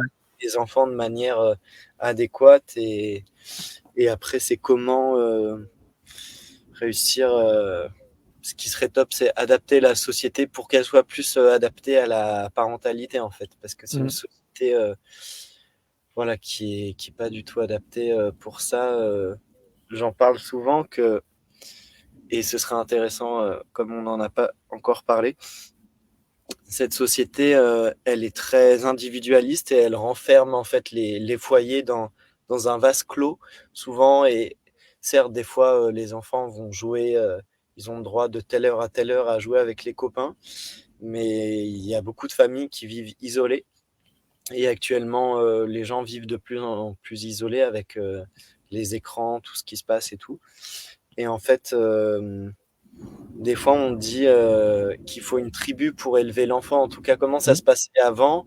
Et en Afrique ou en Amérique latine, j'ai des amis qui ont voyagé là-bas. Et ils disaient, mais en fait, les enfants, c'est les enfants de tout le monde, quoi. Tout le monde, c'est pas c'est le parent qui va dire quand le gamin a fait telle chose, et tout le monde, il va être éduqué entre guillemets par tout le monde.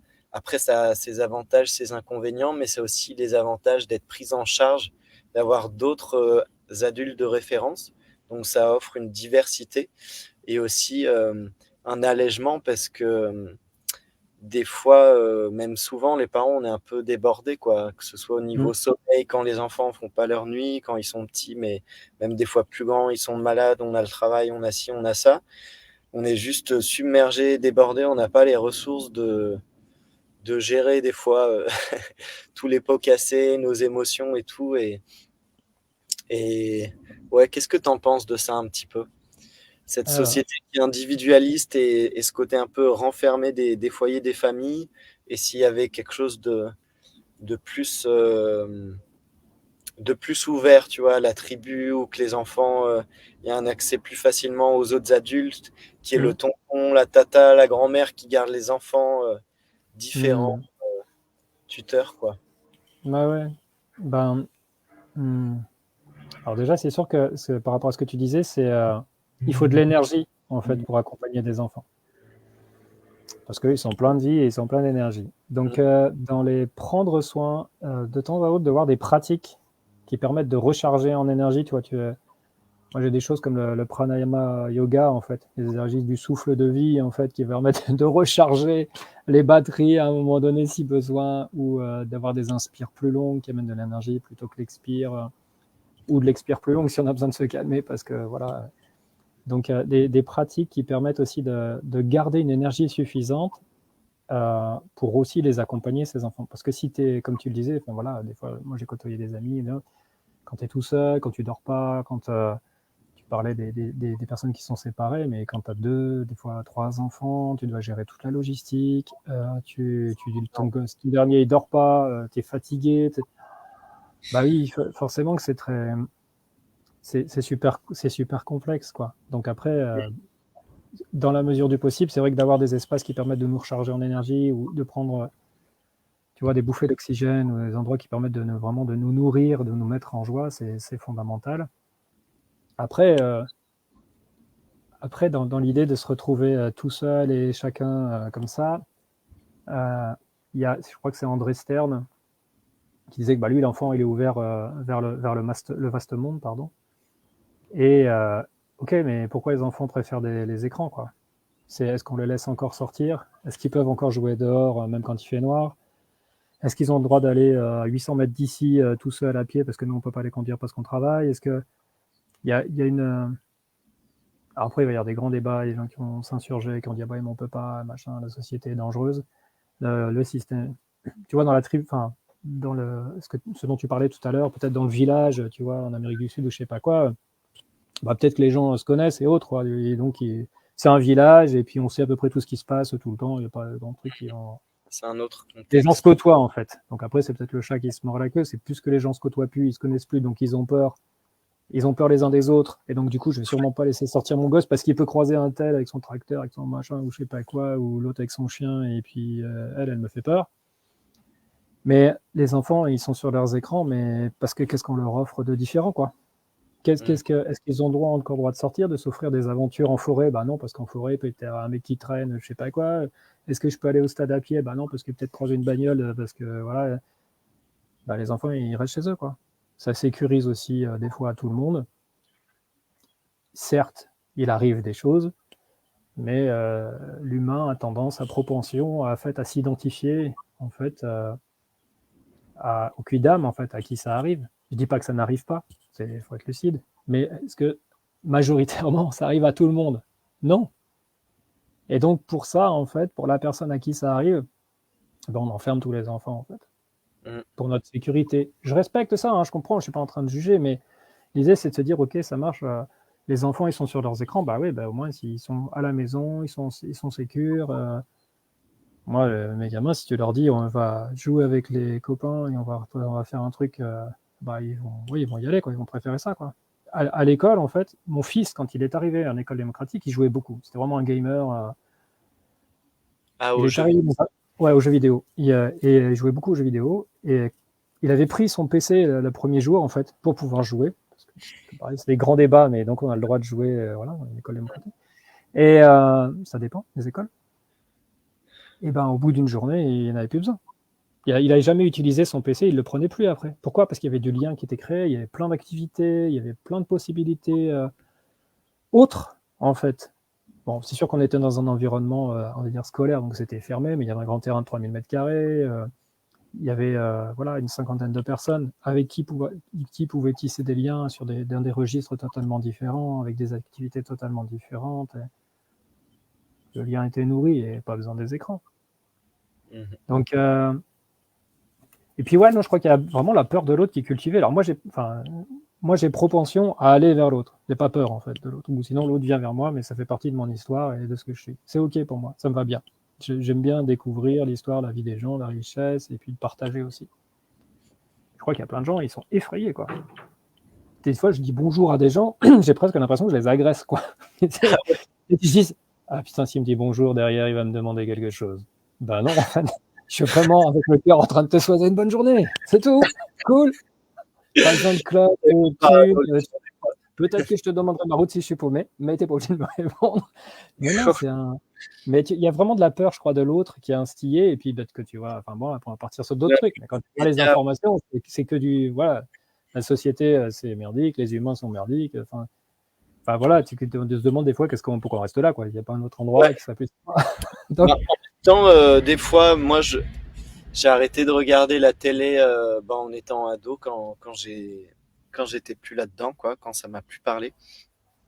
Et des fois, quand on est en bar ou on va acheter un truc et tout, on voit ce qui passe aux infos, ou des fois sur Internet, c'est selon le moteur de recherche, ça met des trucs, machin, et tu fais oh my God, mais juste quelques images ou quelques mots, c'est plombant, c'est déprimant. Du coup, je comprends l'état des gens, je comprends pourquoi ils sont dans cet état-là, tu vois. Et le cerveau, il a la faculté de ça, en fait. Notre cerveau, dans l'idée, en fait, il a la faculté de s'identifier à celui qui arrive une merde, quoi, tu vois. Ouais, tout à fait. Donc, qu'est-ce que tu gardes en tête? Tu gardes pas les millions de personnes à qui il n'est rien arrivé aujourd'hui, en fait. Tu gardes la personne qu'on t'a montré à la télé à qui est arrivé quelque chose. Je ne nie pas que ça peut arriver, mais tu oublies totalement les millions à qui il n'est rien arrivé. Exactement, et qui ont passé ensemble une plutôt belle journée, et qui presque ils sont heureux et tout ça. Ouais. Mais, bon, ok. C'est ça. Après, du coup, bah, tu t'enfermes dans ta peur, et puis bah, tu te coupes, quoi. Et tu te coupes toi, et tu te coupes tes enfants pour les protéger et pour toi te mettre en sécurité, dans l'idée de les mettre en sécurité eux aussi, quoi. Et après, enfin, là, je vois une résonance à mon enfance, un des trucs qui résonnait un peu comme une injustice pour moi, c'est que moi, je devais rentrer à 8h du soir, genre quelque chose comme ça, et mes copains, ils pouvaient rester jusqu'à 8h30 ou 9h. Et en tant qu'enfant, j'étais trop dégoûté, tu vois, de devoir partir plus tôt qu'eux. Ou alors, des fois, je pouvais pas aller au stade qui était à 2 kilomètres, qu'on y allait en mobilette ou à vélo ou à pied. Et des choses comme ça va créer un peu des injustices, tu vois. Et après, bon, en tant qu'adulte, on le gère, mais je sais que ça crée des fois l'extrême inverse, tu vois. On se dit, ben, enfant, je pouvais pas sortir, alors là, je vais m'amuser, je vais faire ouf, tu vois. Je partirai après les autres, même si j'ai pas envie. Je serai le dernier à la soirée, des choses comme ça. Ouais, mais après, la question, c'est qui a le besoin.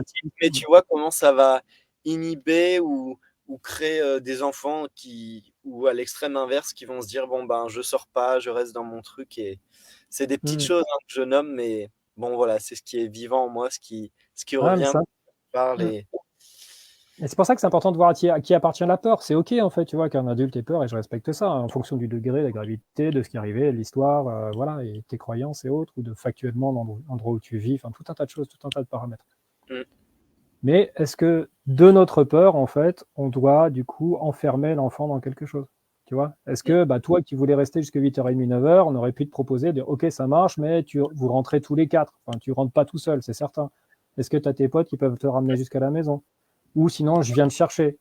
Ou sinon, tu m'appelles quand tu es sur la route, si c'est tes potes, tu vois, reste en ligne.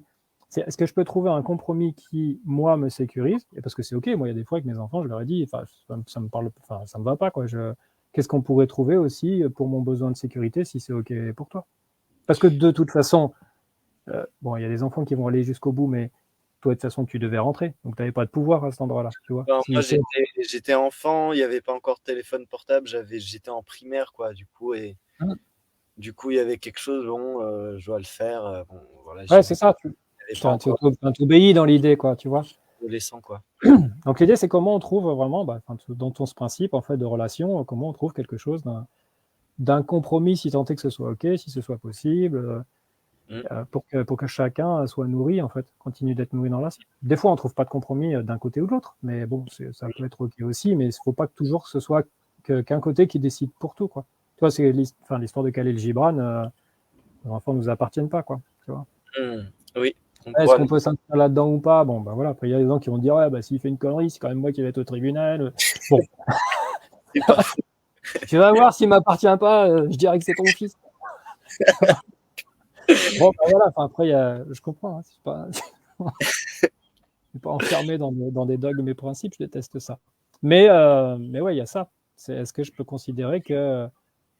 Il y a un des bouquins que j'aime beaucoup, c'est celui de John Kabat-Zinn, qui a amené un peu, on va dire, la pleine conscience d'une certaine manière aussi en Occident et en France. Et l'idée, c'est les enfants sont des petits maîtres et ça s'appelle être parent en pleine conscience. Donc je crois, ouais, et je crois qu'avec Mila, je crois, sa chérie, ils ont 5 enfants aussi. Et il a écrit ce livre, Être parent en pleine conscience, en fait. Donc c'est toujours d'être dans le lien, mais au contact aussi de ce qui vit en toi et à l'écoute de ce qui se passe chez l'autre, quoi. Super. Ça, ouais, la conscience, ouais, la présence. Je crois que tu me demandais aussi qu'est-ce que ça m'a apporté. Ouais, les enfants m'ont apporté une capacité de présence, de discernement et ouais, ça c'est et de richesse. Je crois que j'ai une vie, mais j'ai l'impression d'en avoir vécu. Tu vois, je disais dans cette vie, mais j'ai l'impression d'en avoir vécu plusieurs en fait. J'ai l'impression d'avoir une densité de vie, mais qui est incroyable, incroyable. Et je crois que ça aussi, c'est le fait d'avoir été en lien, entre autres, avec eux, qui me fait ressentir ça aujourd'hui. Ouais. Mmh. Super. Et est-ce que ça m'évoquait le sujet, ce que certains appellent la corde ou tirer la couverture de ce côté, ce que tu disais dans ouvrir à la discussion sur un sujet, enfin quand il n'y a pas de danger urgent, majeur, tu vois, ouvrir à la discussion pour trouver un compromis ou un consensus, encore mieux. Mm.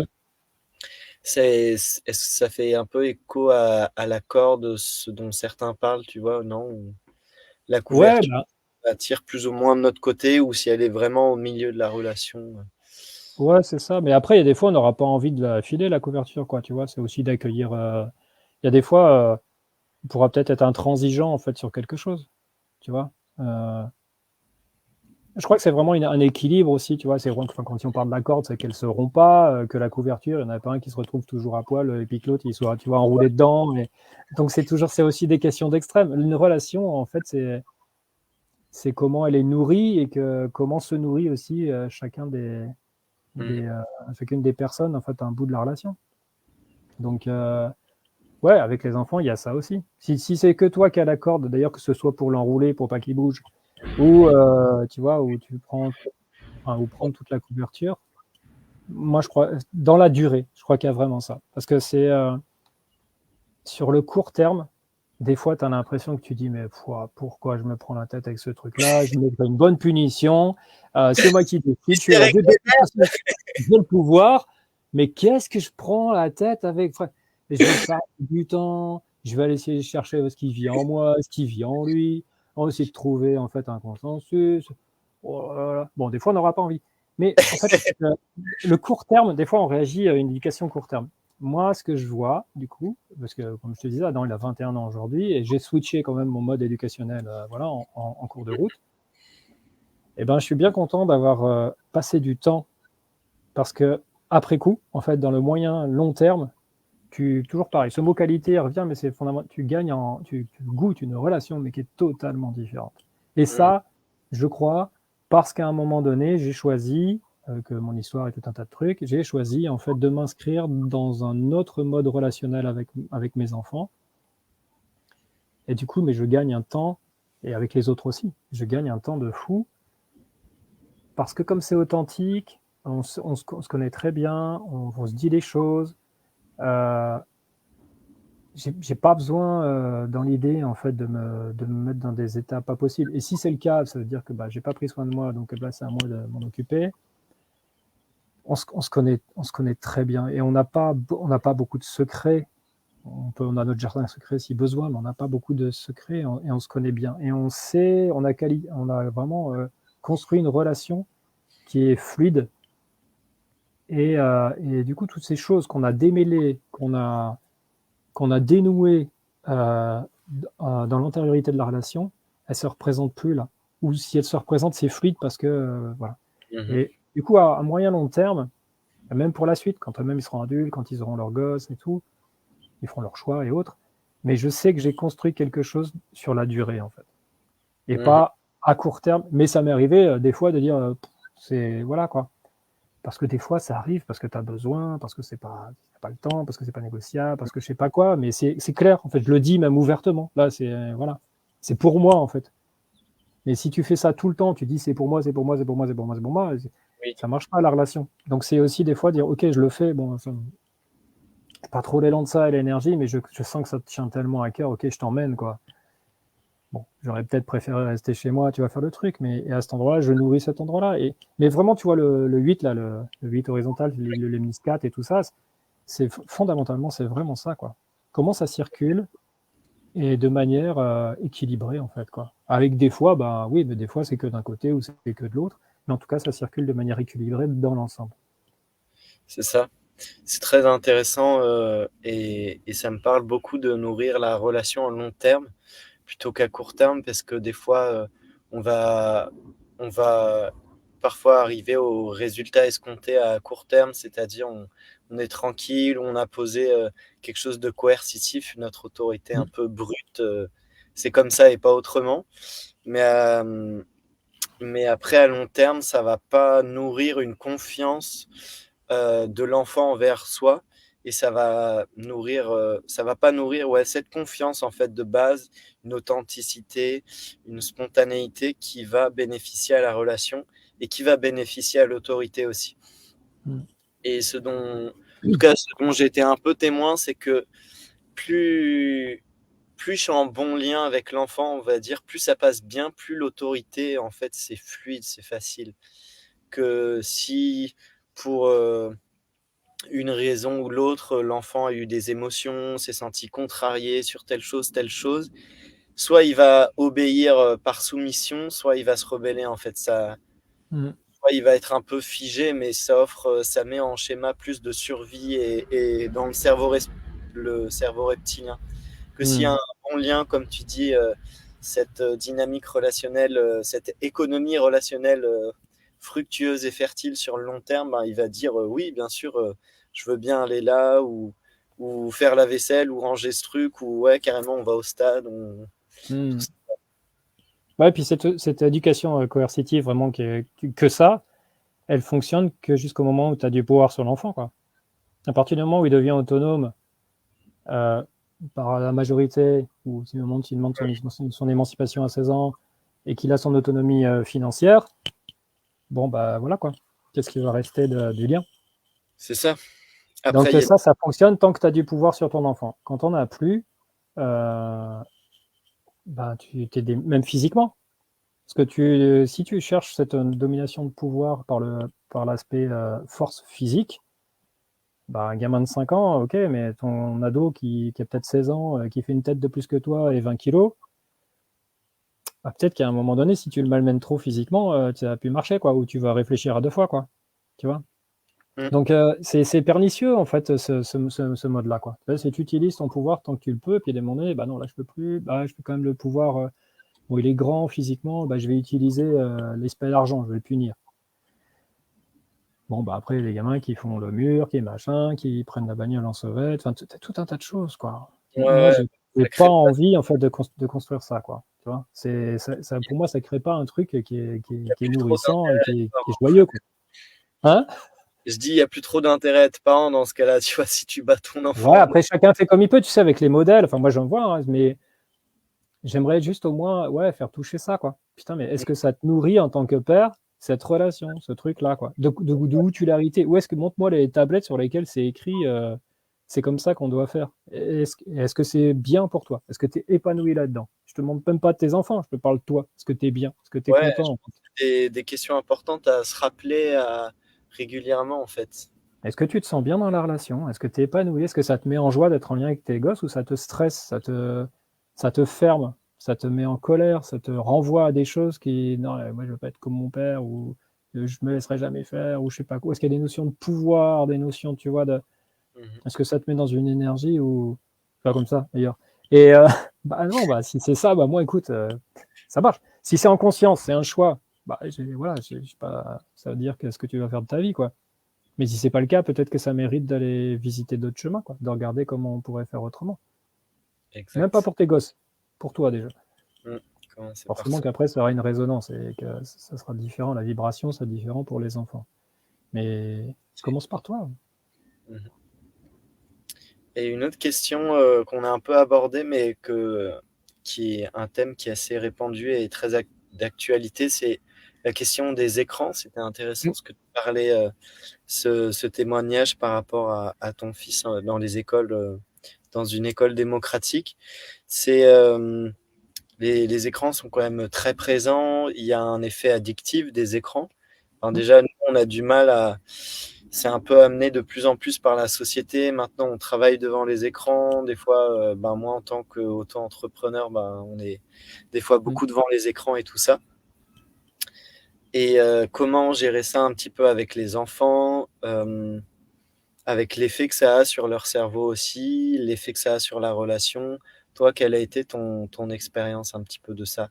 Des écrans, des jeux vidéo et tout ça, parce Mm. que ça comprend plusieurs choses, tu vois. Ouais, ouais. Bah, j'ai eu des. Enfin, les garçons sont très très joueurs. Ils sont des gamers avérés, on va dire. Ils passent du temps. Mais c'est une manière aussi. Alors, je vais pas diaboliser outre mesure, mais c'est une manière aussi d'être en lien avec des gens qui sont à distance, à qui il y a des liens forts quand ils sont vraiment éloignés, quoi. Tu vois, c'est voilà, ils ont gardé des. On a déménagé, on n'est plus. On est à plusieurs centaines de kilomètres de liens qu'ils avaient tissés, qui étaient vraiment très forts, très intenses. C'est une manière encore de s'inscrire en lien. Ok. Après, comme je disais tout à l'heure, si tu proposes quoi? Tu vois, qu'est-ce qui est proposé qui serait plus attrayant que les écrans, quoi? Tu vois, bah, par exemple, avec Orion, qui a 15 ans, j'aime beaucoup le basket, lui aussi, et bah, du coup, on a investi, on a un panier à la maison, et on passe beaucoup de temps en fait à l'extérieur. Mais ça l'anime, tu vois, et ça le fait sortir de ses trucs. Bon, là, il est dans une dynamique aussi d'une relation, donc c'est pareil, ça le sort. Pourquoi, en fait, les enfants se mettraient dans des écrans plutôt qu'autre chose? Est-ce que c'est parce qu'il n'y a pas autre chose, justement, qui les nourrit plus? Parce que si tu as quelque chose qui te nourrit plus, qui t'amène plus de joie, et qui t'enthousiasme plus que les écrans, bah, pourquoi tu irais faire les écrans? Bah non, tu irais faire le truc qui te met plus en joie et plus enthousiaste. Donc, c'est qu'est-ce qu'on leur offre aussi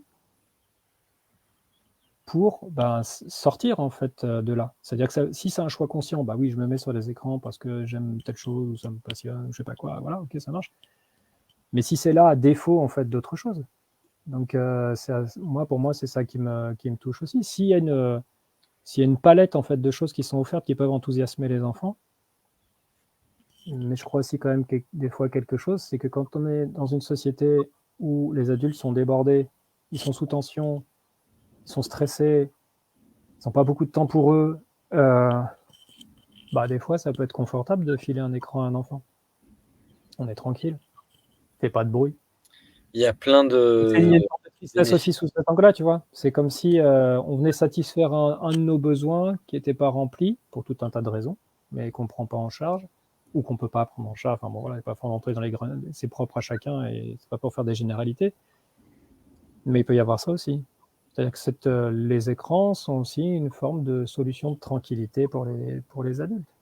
Mais si ouvre un enfant à la nature, nous on a fait des ateliers ici, on a la chance d'être sur un environnement avec la rivière, avec la forêt, ouvre un enfant à des activités, à la nature, aux animaux, aux petites bestioles qui sont dans la rivière, à regarder les plantes pousser, à construire des cabanes, à couper du bois, à apprendre à faire des instruments de musique, tu vois, avec un morceau de sureau, ou de faire un couteau, j'en sais rien, quoi. Dans l'ensemble, les enfants sont intéressés, en fait, par ça.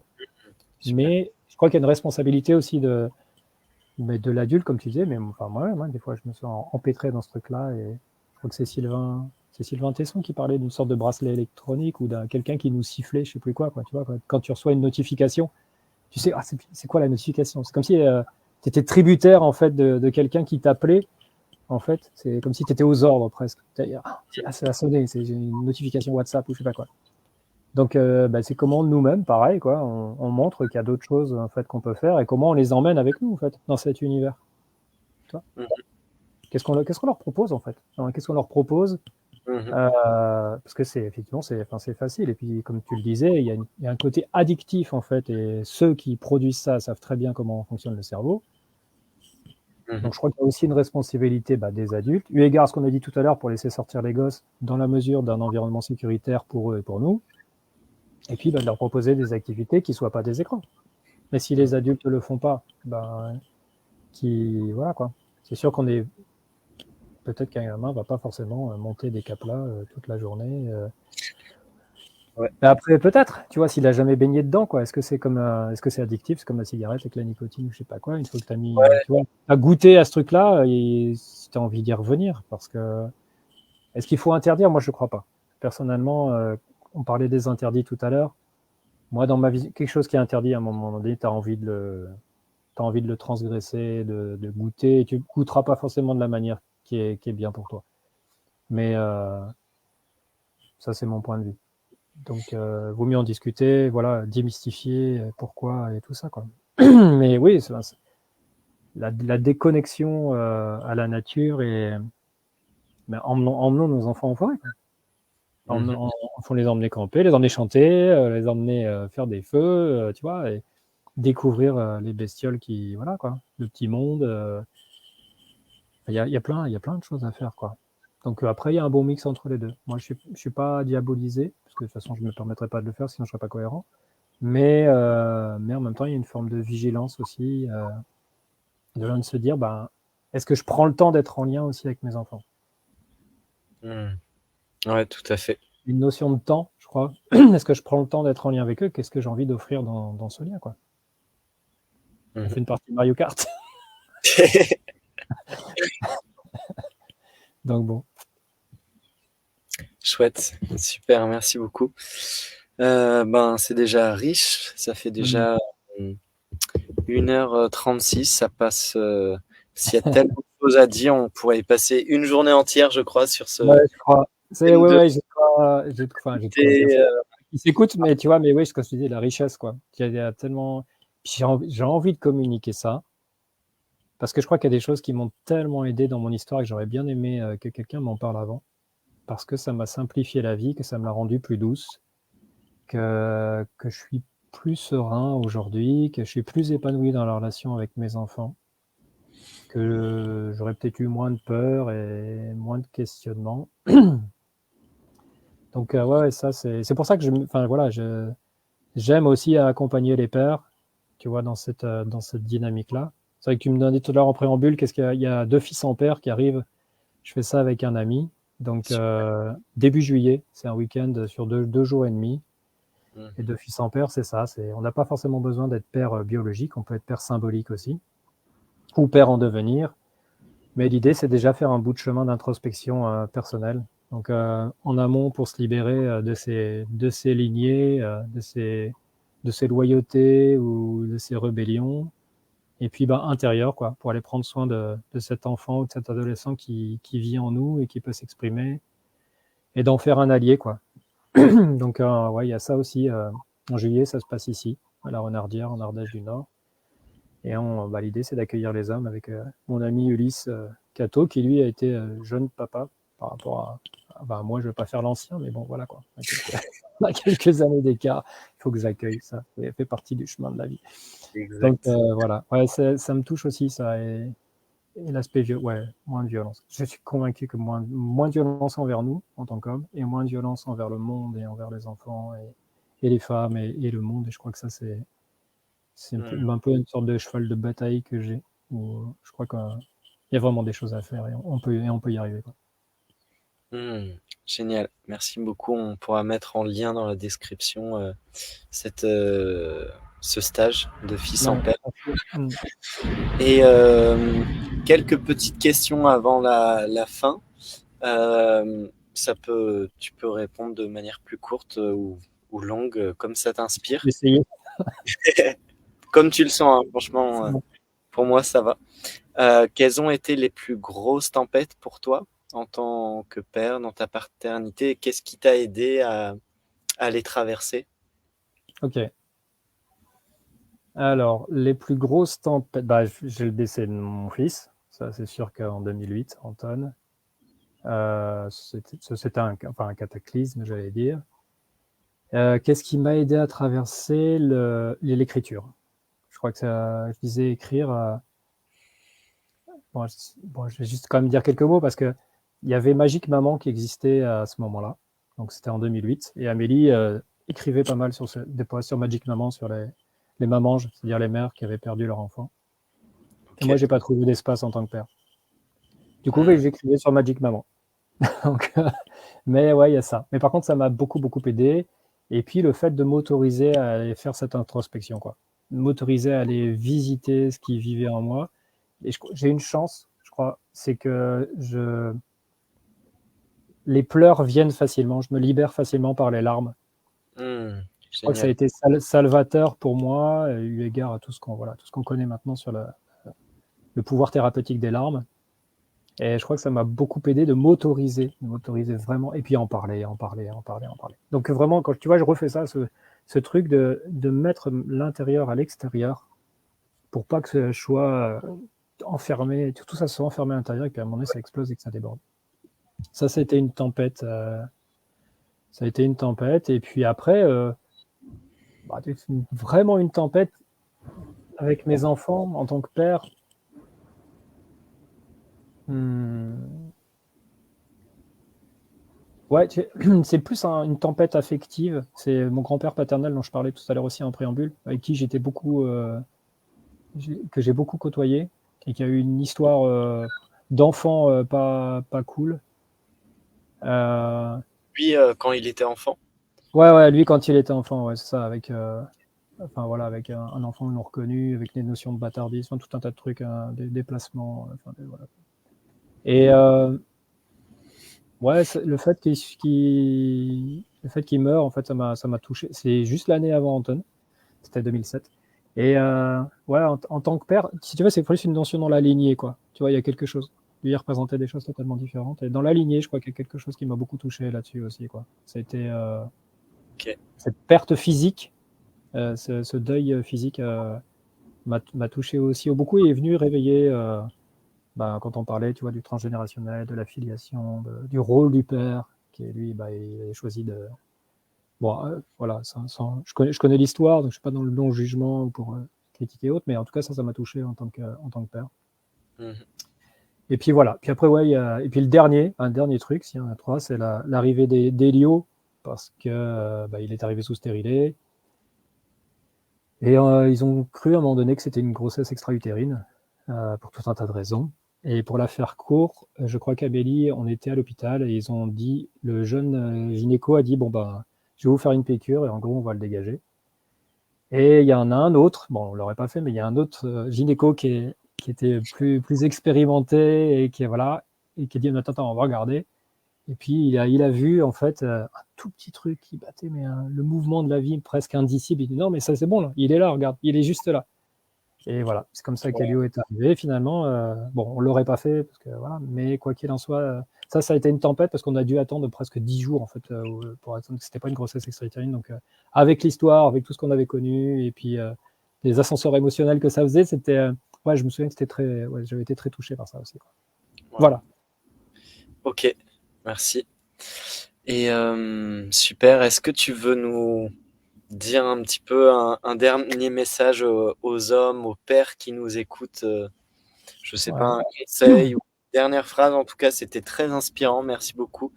avec C'est plaisir, merci. très touchant et ça fait du bien d'avoir des espaces comme ça. Je souhaite Mm. déjà moi en avoir plus. J'en ai déjà avec les amis que je côtoie, mais je trouve ça tellement touchant et intéressant et c'est rare. Je trouve qu'entre hommes on parle comme ça entre pairs, tu vois, Mm. de manière spontanée, authentique. Et j'espère que ça se répande, ça se développe sur Terre. Mm.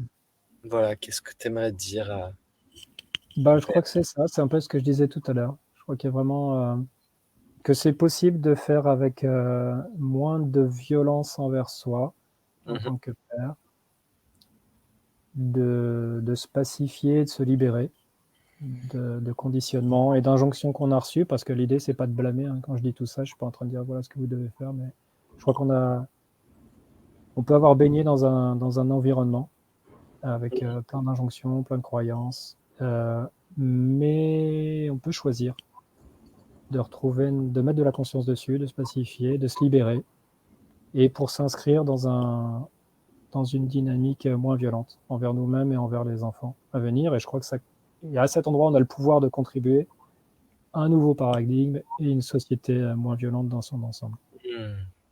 que ce soit envers les enfants, les femmes, le monde et le reste. Je crois que chaque homme a le pouvoir de ça. Voilà. Mmh. Yes. Génial. Merci beaucoup, Sébastien, pour ce mot de la fin. Plaisir. Merci pour cette interview, ce témoignage, ces témoignages, ce partage d'expériences qui vont Merci à toi. bénéficier à plein d'hommes, je suis sûr. Ben, merci à tous ceux qui nous ont écoutés jusqu'à la fin. Il va y avoir les liens en description des ressources dont on a parlé, des livres, de plusieurs choses, du festival au cœur de l'homme, bien sûr, du 25 au 28, où on va retrouver Sébastien et plein d'autres hommes géniaux. Le lien de ta retraite de père en fils, de fils en père, je sais plus. Ouais. De fils en père. On est Voilà, tous fils avant de devenir père.